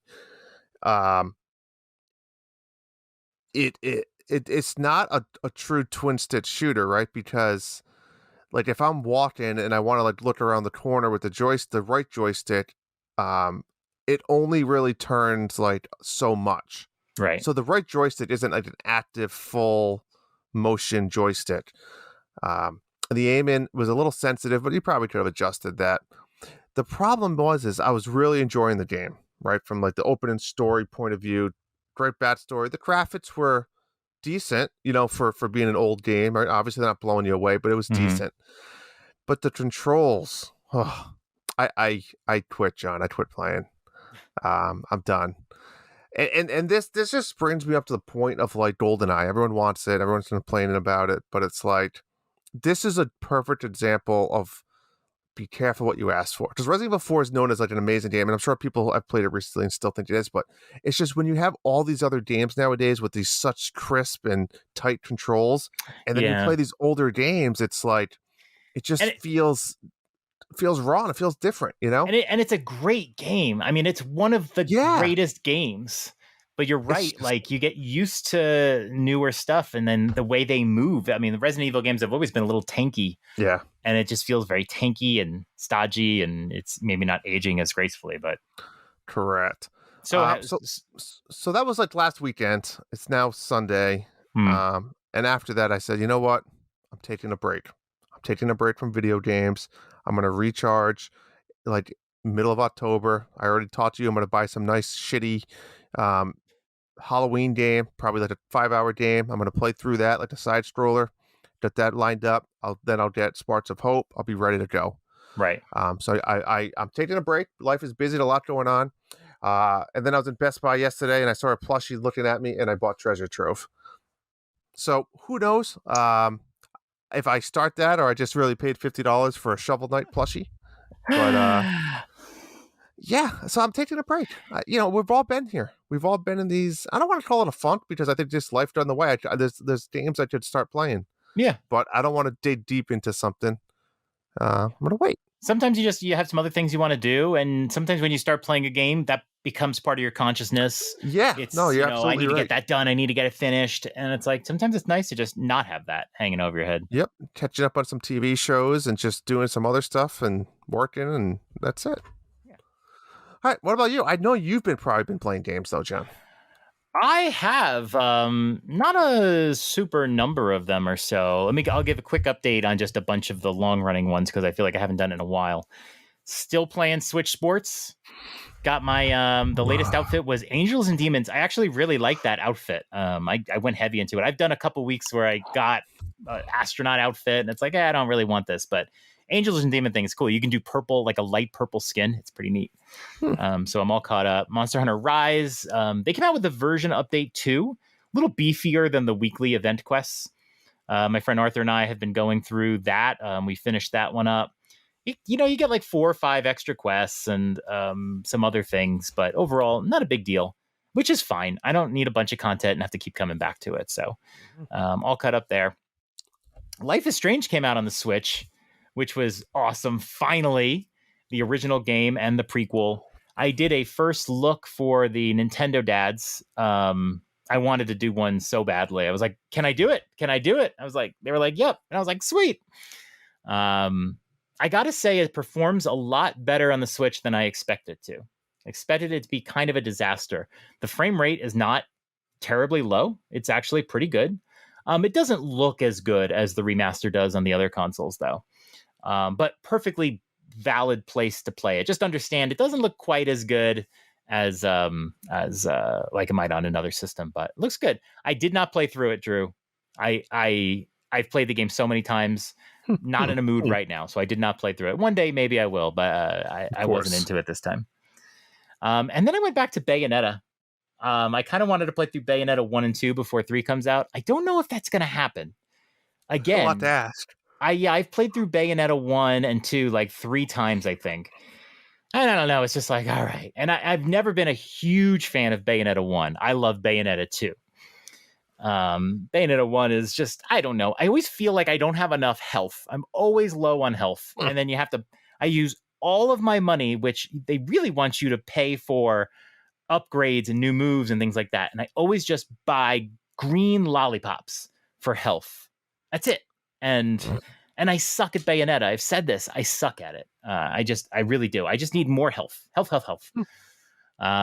So yeah, I'm kind of going through that one chapter at a time as I feel. I'm not just sitting there playing it. All right. 2 games that I want to talk about.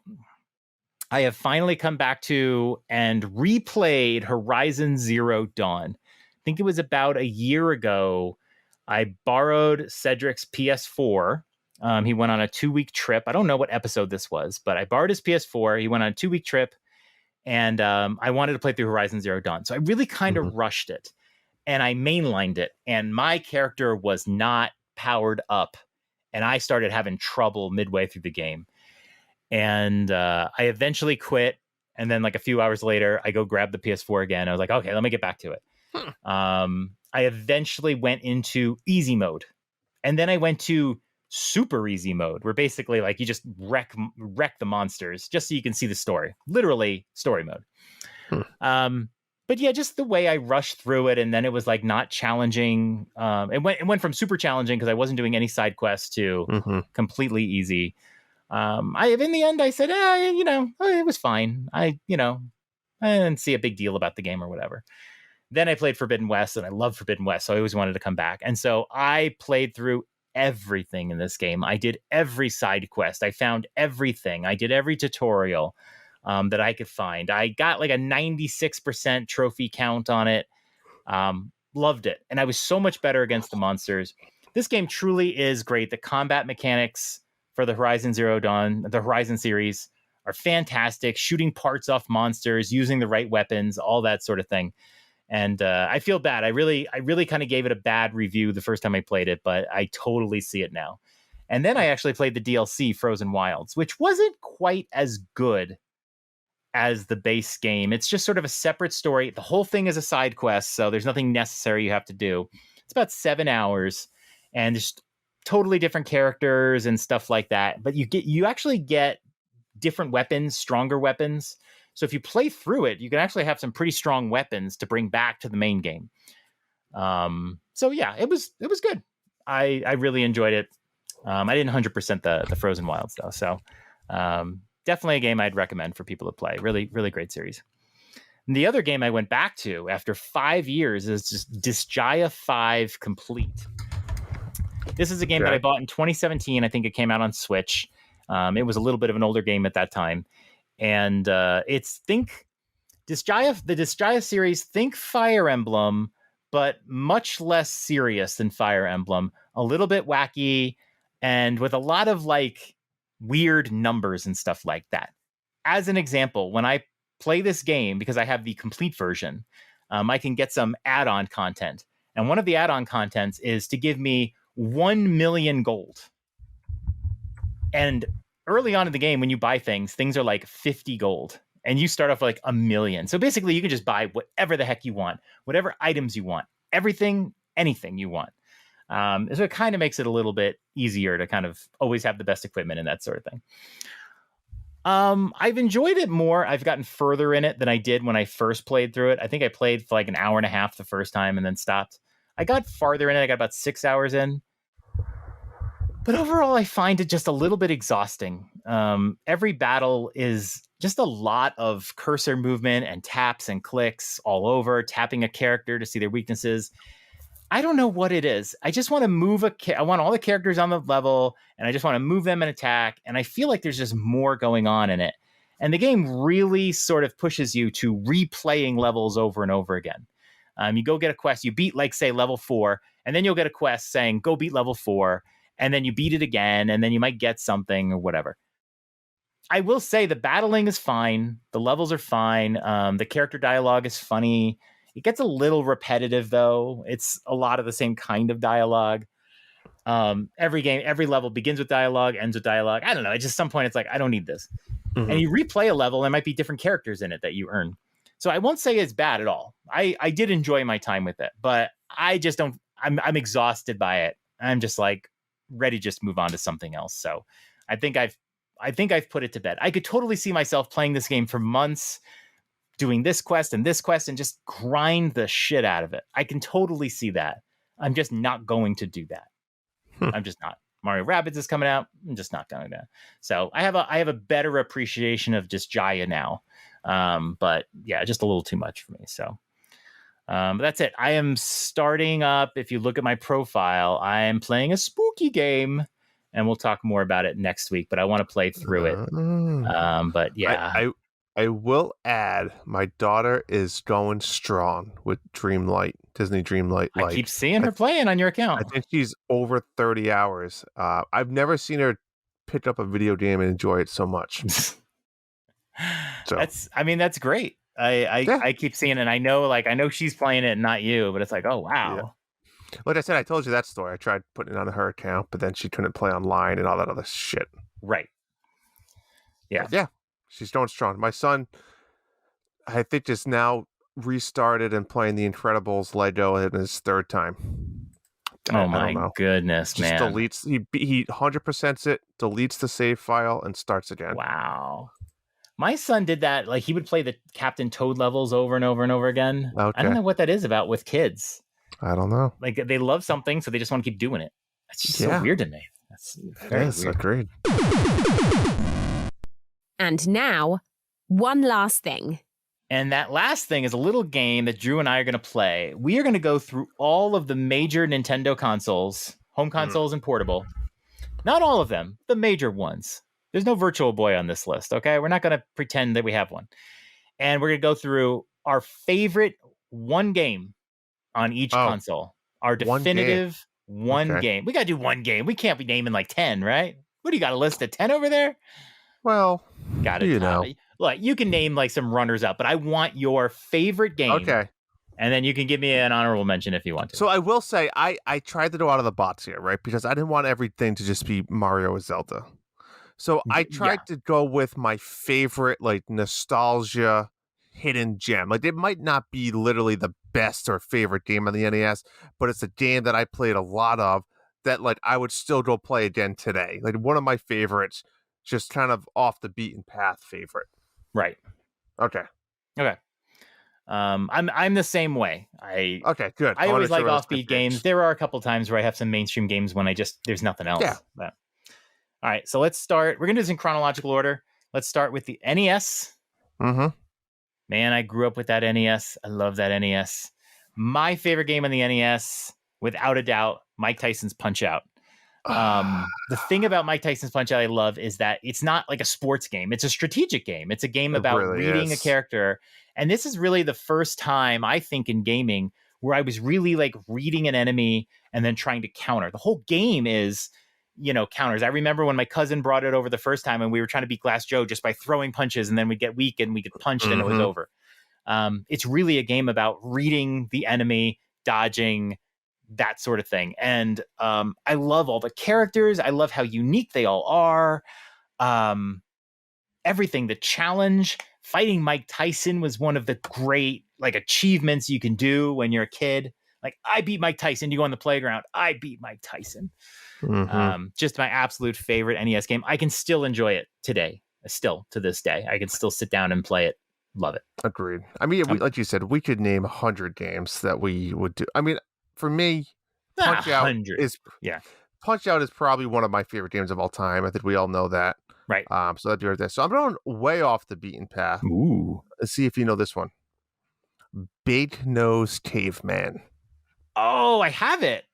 It's a classic. It is a fun game. It's a side scroller, platform. Platinum.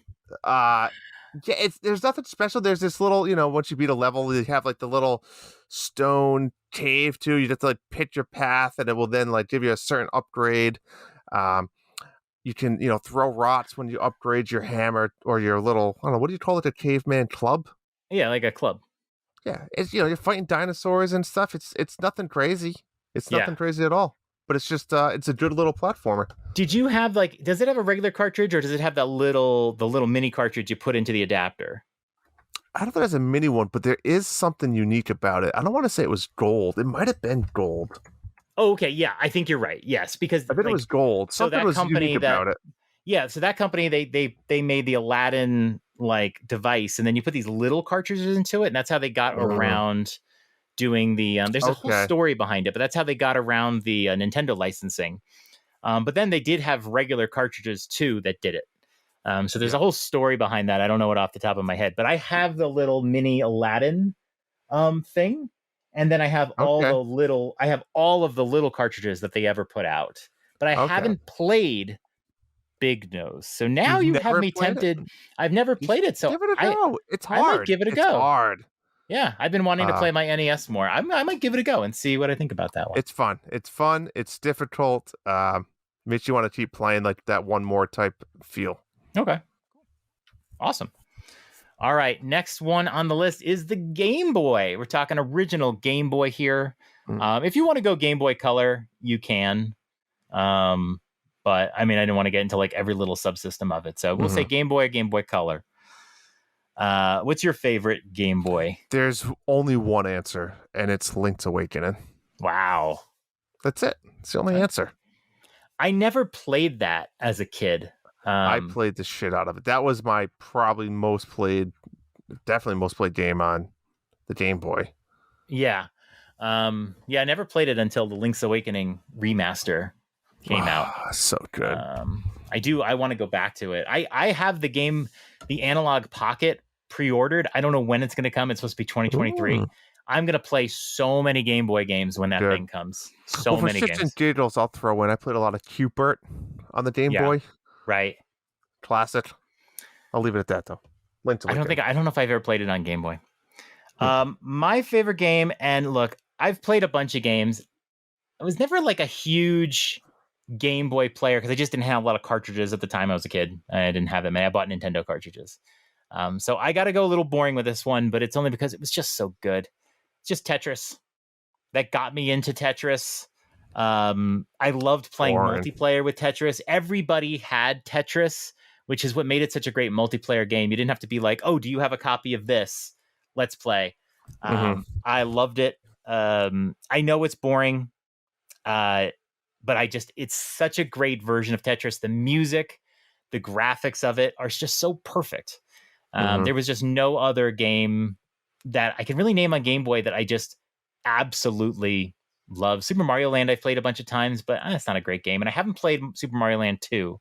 Maybe that would be it, but I haven't played it. So, I'm just going to have to go Tetris there.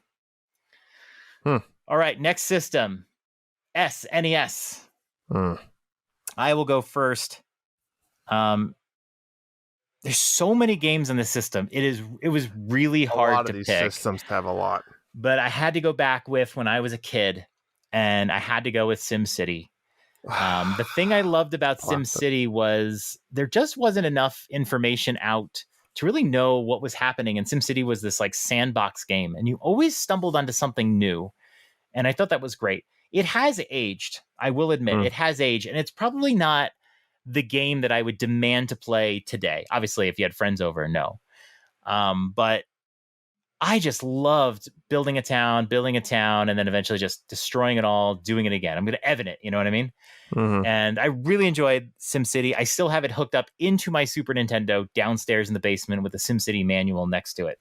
I just got to give it its due. I will give an honorable mention to this, though. Street Fighter 2 Turbo Edition on the Super Nintendo. I think I put 1 million hours into this game, me and my friend alone, just on sleepovers. It feels like that when you're a kid. You think back to these games, and it's like, I put like 5 hours to 6 hours every day in the summer. Yeah. You know? It was the de facto Street Fighter version for me. It's the, you learn the characters, you don't want to play quarters and learn how to play, that one is, that one's probably my favorite Super Nintendo game, but it was on every system. So I'll go with the SimCity version though. How about you? So it's funny. I first of all, I kind of missed the Super NES because my grandma bought me a Sega for Christmas one year. So I didn't have a Super Nintendo growing up, but I went back and played it later in life. Fun fact, John, I only own 2 Super Nintendo cartridges. That's it.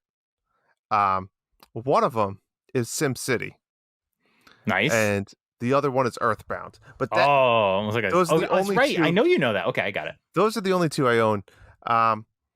But we talked a little about racing games earlier, and I'm a sucker for old school racing games. I'm going to say Micro Machines was way better than it deserved to be on the Super Nintendo. That.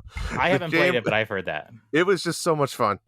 It's just that top-down racing game, something about it. I think they even had a couple like boat levels where you could use like little like speed boats. It was just it was a great game. Simple as that. Look it up and you'll understand. I don't think I have actually played the Super Nintendo version, but I know the NES version was really good. I gotta check that out. That's a big one. You've coming up huge here. Well, I'm trying. Don't have to hidden gems. Wow, hidden gems. All right. Next system, N64. I know you got something good. Well, I'm going to be boring. This is not my favorite console. I did a top 10, right? So obviously we know I did a lot of hidden gems in that. So I'll leave it at that. My secret hidden gem is, again, another racing game. No surprise. Rush 2, San Francisco Rush 2 was one of the best open world type concepts for exploring it. And they had the stunt mode. Again, you talked about putting 1 million hours in. That's what I feel like. We would just have people over and literally compete in stunt mode. 5 minutes, stunt mode, head to head. The winner stays, and they just keep staying. The winner keeps staying. Right. And, I don't know how this game would hold up nowadays, to be honest. But one of my favorites. And again, go listen to my episode about N64 in general. So that was a ton of fun. I think I talked about the whole system as a whole, and I gave my top 10. So you all the sound effects in there. I did. I'm just gonna. I'm not, everyone knows I'm not a fan of the N64. I thought long and hard, very long and very hard about this. Glover. There were games like Perfect Dark that were like games I've never really played through, but I really enjoyed them. It's tough, but I'm just gonna go with Mario 64 here. I know it's a boring answer, but it's not, though. There's nothing on the N64 that I really liked, and so that's it. And I probably didn't own a lot of weird games. That was in a time in my life where I wasn't playing a lot of games, so I probably only had Ocarina, Mario 64, and a couple others. I didn't even have Smash. So kind of passing on this. And honestly, when the anniversary collection with Mario 64 came out a couple years ago, I tried to play Mario 64 and I didn't quite enjoy it. So it didn't age well for me either. But it's still my favorite game on the N64. I do enjoy owning Superman, which I think is the worst game ever made. And I would never sell my copy of Superman ever. It's just so bad. I have to keep it. Okay, next on the list, Game Boy Advance. And I'm going to take this one. I've had the greatest memories with Game Boy Advance. I remember early on before kids when Michelle and I each had our own GBA and we played through Minish Cap. And that's when I first played Final Fantasy. But my favorite game on the GBA is Advance Wars 2. Advance Wars is one of my favorite series. I don't know what possessed me to buy it. I wouldn't say I was a big tactics guy back then. I don't even think I played Fire Emblem back then. I don't know what possessed me to buy it. I must have saw it at a store, but I played Advance Wars, loved it to death. I really want the remake. And then played Advance Wars 2, and it just blows it away. I think it's called like Dark Hole Rising or something. Just blows it away. And it's really what spurred my love of tactics game ever since then. I really want to go through the whole series again, including the DS and 3DS games. Or I think they're just 2 DS games. But yeah, Advance Wars 2, favorite game on the GBA. So I never owned a GBA, John. Wow. But if you remember, the DS can play GBA games. So I'm going to cheat here. And I'm going to mention a GBA game that's also a GameCube game, but there's so many good GameCube games, I'm going to use it here so I can double dip. So this game, I'd prefer to play it on the GameCube, but it's available on the GBA. This game came up the other day in conversation. It is The Hobbit. And I know, Lord of the Rings nerd. This probably won't be the last time I mention Lord of the Rings. But this game is fantastic. This is like a stealth, adventure, hack and slash, platformer, puzzle solving. It's just like a fun game. Put even the Lord of the Rings stuff aside, it's just a lot of unique and cool different little features in the game that I love. I love it. It's a fantastic game. Sweet. So I'm going to cheat and say that. GBA is so good, though. So good. It is actually one of my favorite systems of all time, the GBA SP. God, it's so good. Get the bright screen on it. Oh, my God. All right, next on the list is GameCube. What do you have for us for your favorite console in Drew history? I need to do a top 10 GameCube episode. I think you did one and I never did. I did one, yep. Oh, did we do one together? Oh, we did. No, we did a regular show we had. I'm gonna look it up and see. We did. I'll look it up. I bet you I have the list. I remember now talking about this game. I want to mention it again. 007 Nightfire was one of the first video games of all time that allowed to do death matches with computer players. And I remember me and my buddy would play Capture the Flag death matches, and it was a really cool map. There was 2 castles, and the flag was in the castle on each side, and it would be us 2 versus 6 computer players. And we would just dominate. We wouldn't dominate, it'd be a good match, but it was just so much fun. You can change the difficulties. It was just a really good game. I mean, the campaign mode was just like any other 007 game, but they had really good features for co-op death matches. Did I mention that? I have to mention Gauntlet Legends Dark Legacy. Of course, man. Because that's just the love of my life, right? Where would I be without that game? That drove so many more games.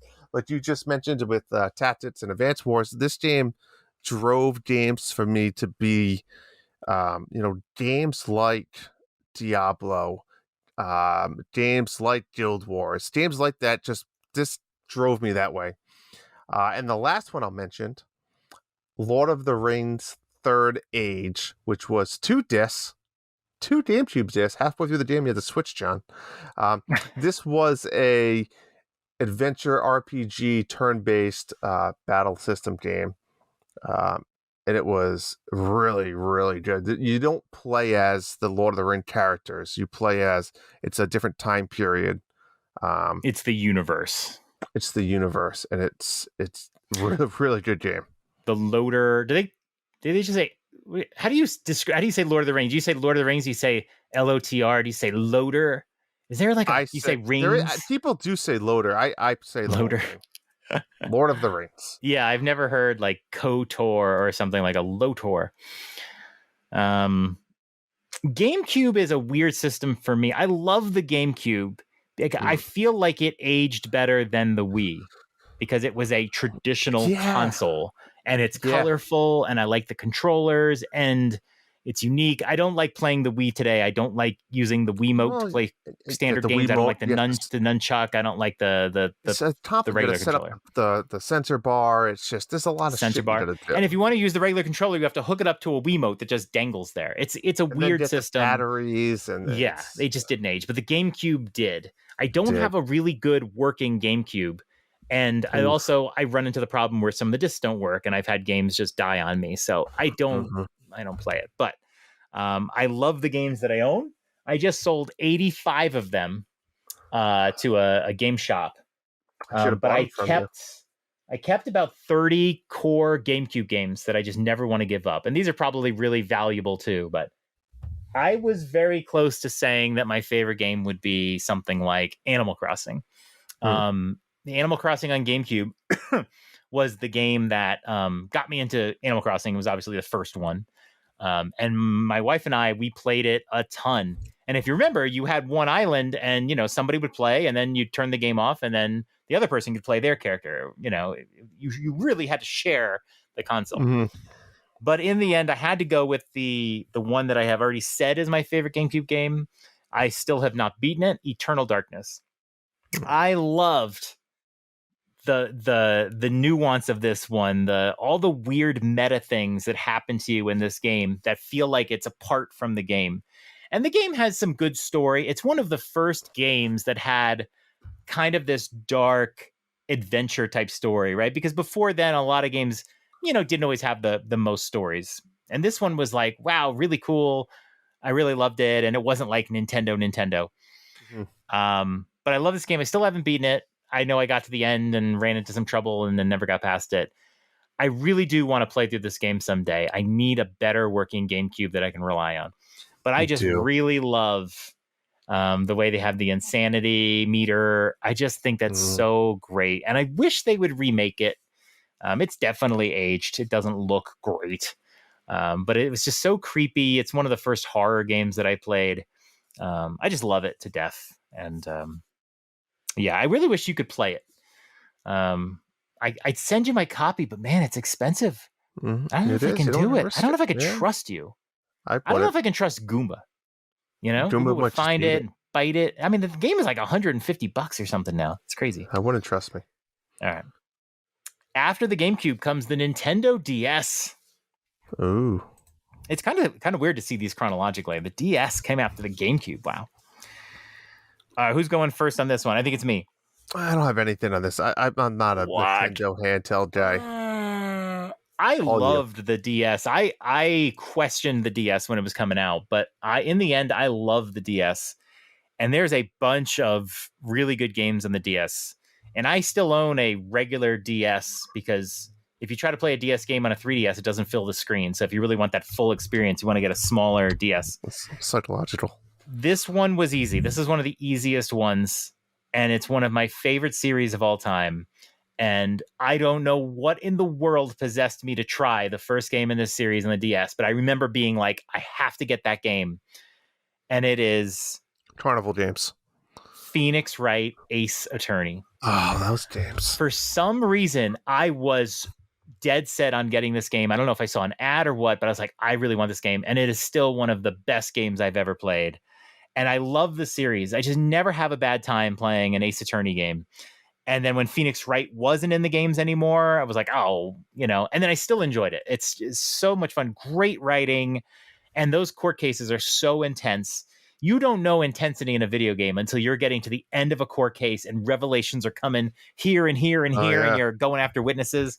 Sounds riveting. It's fantastic. I own, I don't have it here, but I have all the DS games. I made sure to collect them all. I have them all on 3DS. They don't put them out physically anymore, which sucks. But Phoenix Wright Ace Attorney, easy for my favorite DS game. Oh, I caught him in a yawn. I should have extended a few more words there. The Patriots wore him down. Mario 64. Can What? I count that? You're gonna go with that one? You play as Luigi and Yoshi and Peach, right? It looks a little better too, right? And they remastered it a little bit. Let's go with that. I remember when that came out. I was really excited for that.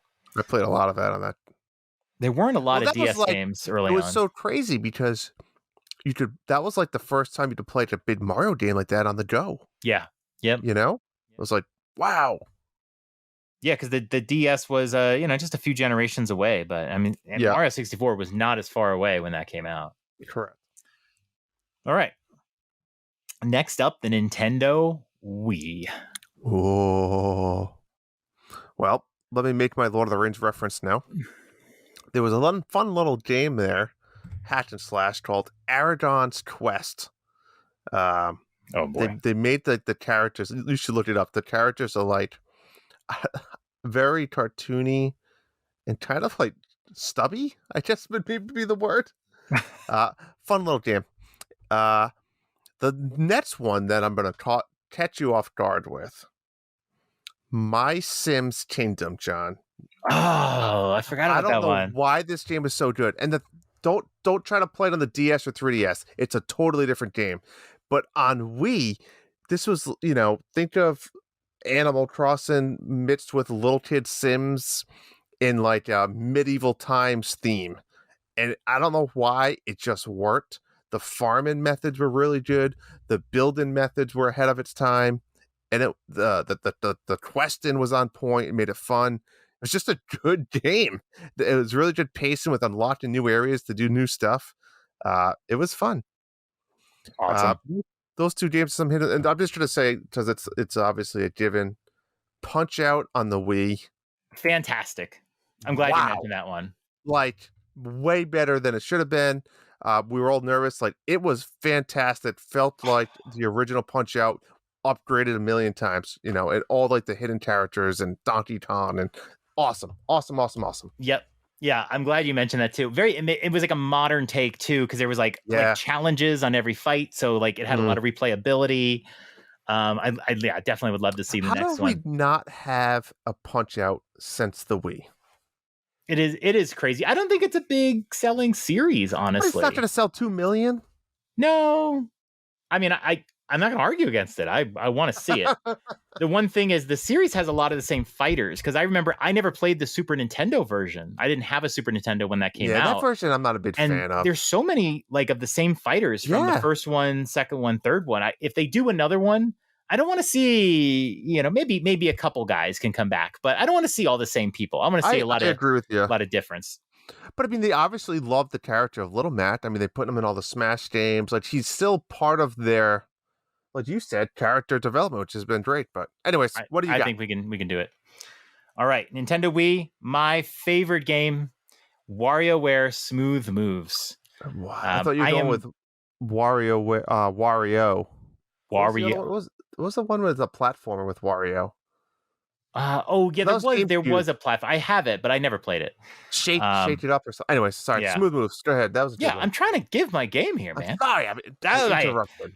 WarioWare Smooth Moves, I think, was the first WarioWare game that I played. I don't think I played any of the ones before that.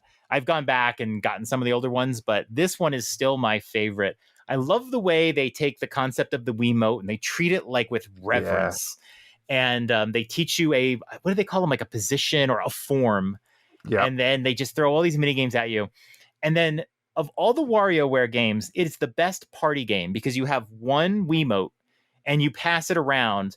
So it's like, it's Drew's turn, and you got to pass it over real quick. And then they do the thing. You have like a microsecond to like do something, and then you got to give it over to them. And it's the only flaw to WarioWare in that setting is everyone needs to sort of be really familiar with WarioWare, and the forms and all that stuff. But man, like if you can get a group of people that know WarioWare together, and it's just competitive, super competitive. Oh my god! And Smooth Moves is so much fun to do it. You can do co-op and see how far you can go. It is still a blast to play. It's probably the only reason I would want to set up my Wii, but it's just a lot of good games are on the Wii. A lot of them didn't age well. WarioWare is just one that's so unified with the controller. It's aged perfectly. So that's my favorite. All right, next up, the 3DS came out after the Wii. And this is another one I did not have to think very hard on. Good, because I have nothing. Hard on. This introduced me to one of my favorite series of all time. Again, I think my Advanced Wars love is what drove me to try this game, but Fire Emblem Awakening to this day is at least a top 15 game. I don't think it's on my top 10, but it's up to its top 15. Still my favorite Fire Emblem game of all time. The animation work is astounding. And I love trying to earn the characters in each level, and then you can rally, you can grind them up. So you can do different runs and grind up different characters. Make sure they get the money shot at the end. You weaken them down, make them get the kill, you grind them up. It is one of the best games, and I will say the animation is so good in this game. And they kind of reused it for the next game, but then went away from it. It looks like Encore kind of goes back to it. But Fire Emblem Awakening is easily the best 3DS game. There are a lot of really great games on the 3DS, but nothing quite matches Fire Emblem Awakening. It's perfection. Very hard, too. It's a really hard game. Very hard game. Now, what about you? You didn't have one. Did nothing for you. I'd probably name some Lord of the Rings game or something, but I'm going to go with some pass. Shit. Wow. I didn't really play these that much. Yeah. I played. The problem is I've had these consoles. I played the first party games, and that was really it. And I didn't, not to get involved in that, but I played all the Zeldas and the Marios on there. Well, do you have a favorite Zelda on 3DS? On the 3DS, because the 3DS had a great Zelda. Link Between Worlds was so. That was okay. Yeah, that wasn't my favorite. It was great, but that's fine. I think I played Majora's Mask for like one of the first times on that. I did too. Yeah, that was the first time I got through Majora's Mask. Yeah, I like Majora's Mask. I like Majora's Me too. Mask. Yeah. I just played through last year. Yeah, you did on the N60, the online, the Nintendo Switch online. I had good experience with that. Okay. All right, next system is the Wii U. Wii U. What do you got for me? The Wii U. Well, the Wii U introduced me to one of my favorite franchises, Darksiders 2. I played on the Wii U for the first time, and that opened me up to a pretty good series. I think I played all of them now. I went back and played 1 on the Switch. I played 3 on the Switch, and then I played Genesis on the Switch. So Darksiders, I'm going to leave this one because I know you're going to say it, so I'll leave it for you. But you know what, game secretly, John, and don't hate me. All the listeners don't hate me. I kind of like Disney Infinity. I'm not going to lie. I enjoyed it. I enjoyed playing the different worlds. I didn't really deal with the sandbox shit. I think the sandbox mode was unique because it was new, but I didn't give a shit about it. But right. Yeah, I played through with the wife. I remember we were youngly married, and no kids, and we played through like the Toy Story land and the Pirates of the Caribbean land, and we bought the little blind pats to get the power-ups, and we bought the characters. And we didn't go crazy. We just kind of bought the ones that we wanted to play. Like, I want to play that movie. Right. But yeah, we enjoyed it. Maybe it's more a nostalgia thing that, playing with the wife and stuff like that. But yeah, I had fun with it. And then, of course, I'll throw in this console also had Lego The Hobbit, which, had to throw that in there for you. I will say that I fucking hated Disney Infinity. It was the most boring thing in the world. And it was around the time I was being introduced. Too old, John. You were too old. I was playing it with the kids, and it was when I learned how games that kids play. And it wasn't a super success or whatever. I think a lot of people just bought figures because they were Disney. It was the Amiibo before Amiibo. Mm-hmm. But I remember just being so bored by the game. It was so generic, and there was nothing interesting actually happening. And it's dreadful. Awful. Anywho, Wii U. I know where you're going with this. There's only one answer. Only one answer. Bayonetta 2. Oh, that's not where I thought you were going. Oh, you didn't think I was going? What did you think? Zombie U. I do love Zombie U. It's not the best game. No, it's not. It's one of the best, kind of Wii U exclusives. I did try to go back to it on Xbox. I actually bought it on my Xbox and was excited to play Zombie And it was really muddy looking. It's one of those games, like you said before, it's hard to play. It's a little muddy. It's not going to be remastered. And I think it was better on the Wii U anyway. No, it's got to be Bayonetta 2. Before I did podcasting, before I was in the Dad's Discord and all that, I ran a website. It was called Jinja Bobot. And it was just a blog. It was like a WordPress thing. I really enjoyed doing articles, but it was like, articles are like dead. Like nobody wants to read about shit. But I really enjoyed doing it. And every so often I'd come up with an idea and I'd write a Jinja Bobot article and I'd do it. And one of my articles was, is Bayonetta 2 a perfect game? And I regarded it as my favorite game of all time. I said the character is incredible. I said the game is one of the most frenetic, fun things I ever experienced. The music, the soundtrack, everything I loved about Bayonetta 2. And over time, other games have crept ahead of it in terms of what I regard as my favorite. I think Bayonetta 2 is around 5th or 6th now. But man, when I finally played Bayonetta 2 on the Wii U, my mind was awoken to something I've never had before. It was such an incredible experience. I mean, basically, when you play Bayonetta 2, the first whole level area is this boom, boom, boom, boom of frenetic action, storyline, whatever. It doesn't stop. It's one of the best first stages ever in a game. And then it gets a little bit quiet for just a second as you go to this world and you're kind of like exploring. And then it picks up and then it never stops. It is just intense all the way to the end.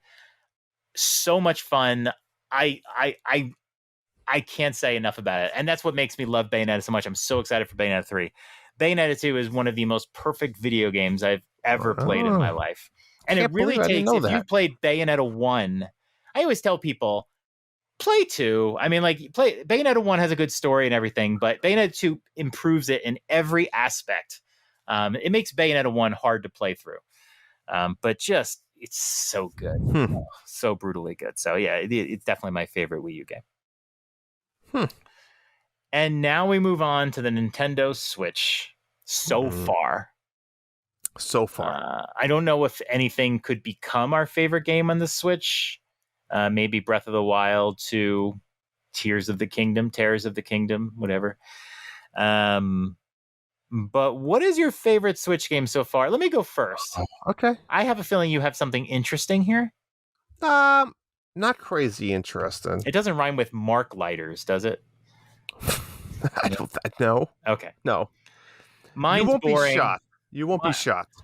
If I just think about my favorite games of all time, right? I go, well, it's on this system, so it's easy to just say it is. But this is not the de facto experience for it. And I'm not going to say Into the Breach or anything like that because it's on all the systems. I have to go with Breath of the Wild here. I know it's boring. Lame. I know it sucks. Boring. But how could you not acknowledge when we had our little Nintendo Switch club and the Nintendo Switch came out? I will never forget. I scheduled a Switch party for the day after the Switch coming out, and we were all lined up to play 1-2 Switch. That was and Super Bomberman, right? You know, the launch games. And everyone in the room was just buried, Switches in their faces, playing Breath of the Wild, a game that I had not really sunk myself into yet. And everybody was like obsessed. And I remember after the party going, man, it sucks. Everyone came to this party and then was just playing Breath of the Wild in a corner somewhere. Yeah. And then I started playing it, and just for a month and a half, I've never been so obsessed over a game like Breath of the Wild. It opened my eyes to open world games, and we've never seen an open world game that's really better than it. Correct. There's games that are better in many ways, graphically, storylines, whatever, but Breath of the Wild is still such a unique, incredible experience where it's a simpler version of an open world game, but that's what makes it so great. It is so simple, and it's not full of crazy moments. It's very quiet moments, and it's just gaming perfection. I think it's funny because, you know, and I'm guilty for one of those people, but I think a lot of people haven't played this game in 5 years. Yeah. They've played a lot of games since then, and again, I'm guilty as one of these people. It was the first Switch game I played, and 5 years ago, and that was it. Haven't touched it since. Let me rewind. I did touch it when the DLC came out, but besides that, yeah, like I think back, and it's sometimes hard for me to remember the game. In a weird way, right? There's certain aspects that I think I forget on what makes this game so good. Like there's sometimes I remember hunting the dragons, flying through the sky at nighttime because you needed to get certain parts of them to upgrade certain items, and going through the castle when you're not really high enough level, and some of the ridiculous little side quests and stuff. But yeah, I agree. I mean, it's a great game. It almost makes you want to play it again, but at the same time, you don't. I did play it again. It was like last year? Yeah. I did play it again. I don't know if I can do a third time, but... So I have a couple... I'm going to be super quick because they're all smaller games, to be honest. But I'm going to start off with, again, I think one of the first 3 games I've ever played on the Nintendo Switch. Golf Story, John, for me, is one of the perfect golf games from my point of view. With the golf mechanics were excellent. It had this cool little unique story, an overworld, different types of courses and atmospheres and environments. Like just a fun, good story. I personally don't think sports stories are going to come even close to being as good as Golf Story. I mean, they're certainly putting enough time into it. That's fair. The other 2 I'm going to mention really quick. Enter the Dungeon. Like really made me fall in love with roguelites. Like that game, I think is also perfect in many, many levels. Did you clear it? I don't think you did. You ever beat it? I've made it to the final boss a few times. Yeah, but I don't think I've ever beaten him. Way better than me. I'll mention Wardgroove really quick because I think Wardgroove is just so fun and the characters are awesome. And lastly, John, we have to mention this because without it, we don't exist. Diablo 3. That's right. What a port, man. What a port. It's so good to be on a console. It doesn't deserve to be that good. Yeah. It really is awesome. So an incredible I'll leave it those. Port. Yeah. If you try to compare Diablo 3 on the Switch to other systems, you will see a bit of a difference. Yeah. But when you play it, because it plays so smoothly, it's just an unbelievable... It's one of the best ports on the Switch. It's so good. It's a game I still sometimes like... Let me start a new character. When's it? I always like say to you when I go, when's the next season start? Like, I just want to start a new character and do the easy stuff and play it and play it and play it. So much fun. It really is hard with the Switch. There's so many good games on there. I wanted to kind of give kudos to like Mario and Rabbids because it's, an exclusive on there. But again, I had to do Breath of the Wild, but I will say Golf Story. I'm not as big a fan of Golf Story as you did. I did play through it. I loved it. I don't think 100%ed it. I think I missed one thing. I thought it was a little linear. The other complaint I had about it was about something about how good it is. I always wanted to play multiplayer golf on there with somebody. Yeah, the golf's really good. The only people that would play well in golf would be people that played Sports Story. So it's like I would have had to give in the game to my wife and say, hey, play a bunch of Golf Story, and then we can play a course together. Yeah. So it's like, it's just not it wasn't inviting for people that like hadn't played the game. Yeah. But it really was. It was a fun, I love the big holes and everything. It was fun. I wonder if, or maybe assume that Sports Story will have online capabilities. You want to say it's got to, but that does take a lot of work, but that might be why Sports Story is taking quite a while. Yeah, that'd be huge if they had some type of online monthly interaction. That was good though. I think that's fun. Yeah, I'm gonna try that big nose. I'm gonna try that big nose. Yes, send me a video of you playing that. It's hard. Yeah. All those. I mean, every NES game is hard. Let's be honest. Do I have? Hold on 1 second. Let me get it. Entertain for like 5 seconds. You'll just cut this. We don't have to entertain. But Big Nose Caveman is fantastic. Like I said, I used to go to my neighbor's house and play this game all the time. Good job. You were probably entertaining. There it is. Wait, you have it in the box? Yeah, I have it in the box, and you can see. What's that freaks out? Is that? So this is the different? Aladdin. Let me open it because I don't know if I've ever opened this. Do I have to tear it? Oh, I can just open it. So this is. I'll But show is you. Freaks Out like the second game? Or no? Is that just the Oh, version? is this Freaks Out? Oh, I think there is another one. Oh, look at this. I didn't I've know never that. opened it, but it's sealed. See the little black cartridge? You don't open this thing? Is that worth money? It's sealed. You know what? It's not worth as much money as you would think. I think there was lots of sealed copies of this that were discovered a handful of years ago. I think that's the second game. I think it is. Hold on, let me check. I might have the other one. I think there were two. I don't think I've ever played that one. Yes. I'm just gonna grab them all. So Big Nose Freaks Out is a sequel. Came out in 92. All right, go on. Yeah. That's the this is great podcasting, right? Okay, hold on. I'm coming back. I got it. All right, yep. So that is definitely a sequel. Came out 1 year after the first one. So never played that one. Okay. You know what? That's the only one on there. They have the other one. Did you ever play this one? The Fantastic Adventures of Dizzy was another game that I think might have a big cartridge version, but it has this little one as well. So do you have the original Big Nose Caveman? I don't know. I thought that there was both on here, and I feel like I should have more of these cartridges. Oh wait, that's Dizzy. Yeah, I don't give a shit about Dizzy. Maybe not. So you're saying that Big Nose Freaks Out is not the one? That's the sequel. I've never played that, so I can't say good or bad. All right, I'll have to do some investigation. I would have thought it was on the Aladdin. You know what? I don't want to go and grab it, but I think it might come with the adapter. That might be what it is. Okay. NES. You send me a picture tomorrow of you playing it. Is Aladdin. What I want.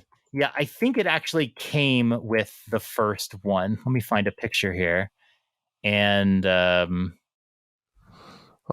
does it come with Dizzy? I think it comes with Dizzy, actually. Dizzy was their big game on there. Yeah, it comes with Dizzy. So I'll investigate. I definitely don't have the Big Nose cartridge. I didn't collect the unlicensed cartridges. I sold them all. So so you don't have the original? I don't think I have the original Big Nose. Maybe I'll just play Freaks Out and I'll tell you how amazing it is. I'm watching it right now. And make you jealous. But you know what? It's sealed. I'm just not going to open it. I wouldn't open it for that. I can't break it. But they did have Micro Machines. This is the company that did Micro Machines. And they have like a bunch of games. I think I have 1, 2, 3. I have 6 games, and then the adapter comes with 1. And some of the games I think are pretty good. And they were going to make a whole new series of games. In fact, they advertised the second collection of games on the box. What a year! And then they never came out with knowledge. It. So, yeah, this is like the only unlicensed stuff that I really have anymore. And I have an RBI baseball in a box somewhere. This sequel looks terrible. Guys like on like a skateboard. I don't feel bad for not playing it. Yeah. All right. Anyways, it was fun. It was good. I hope everyone agrees. Coming up the next few weeks. We have. I'll let you talk about what's coming up in the next episode. Okay. But next episode is our big Halloween themed episode. Maybe we'll find some spooky music. We'll talk about spooky games. We'll take some spooky questions. You name it. Maybe we'll talk about some of the entries that we have so far. The fleshlight question was pretty spooky, to be honest. It was spooky. Let's see how much spookier we can get. I love this. I'm playing a spooky game, and like last year I watched the Nightmare on Elm Street stuff in October. That's and I'm going to be doing, I'm looking for another series. I'm going to look on HBO Max, and I'm going to start watching some spooky movies. Did you watched Fair Street last year? Watched what? No, I still haven't seen that. That's what you're going to watch. Okay, I'm going to try to watch that. I tried to talk Michelle into it. It's 3 movies. Yeah, they better be good. They're great. I really love them. If you don't know what that is, it's the adult version of Goosebumps. R.L. Stine wrote them.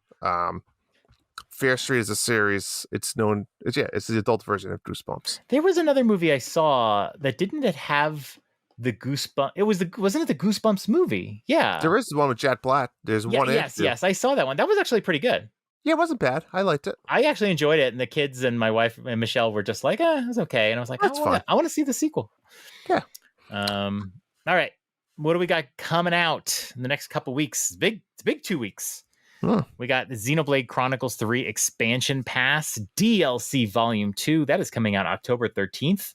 Swimsuits for everybody. I don't think I'm getting back into it, though. No, me either. October 18th, A Plague Tale Requiem, a sequel to what I think is just one of the best games that I've played. Plague Tale, again, you should play it. They don't have the first one on Game Pass anymore. It just went off. But Requiem is coming to Game Pass. So give Requiem a try, and then maybe you can go back. I probably won't play it right away. We'll see what happens. Them's Fightin' Herds, fun little fighting games coming to Switch October 18th. Mario and Rabbids Sparks of Hope, October 20th. That's the big one that I know we're waiting for. And then Persona 5 Royal. I feel like it's taken so long for Persona 5 to make it to Switch after the announcement of Joker to Smash. Persona 5 Royal is coming to Switch. I might think about playing through it again, but I think it'll have to come after the year. It's too many hours. But I don't know. I could see playing through it again, and I don't know. We'll see. Yeah, but there's a lot of good games coming out these next couple weeks.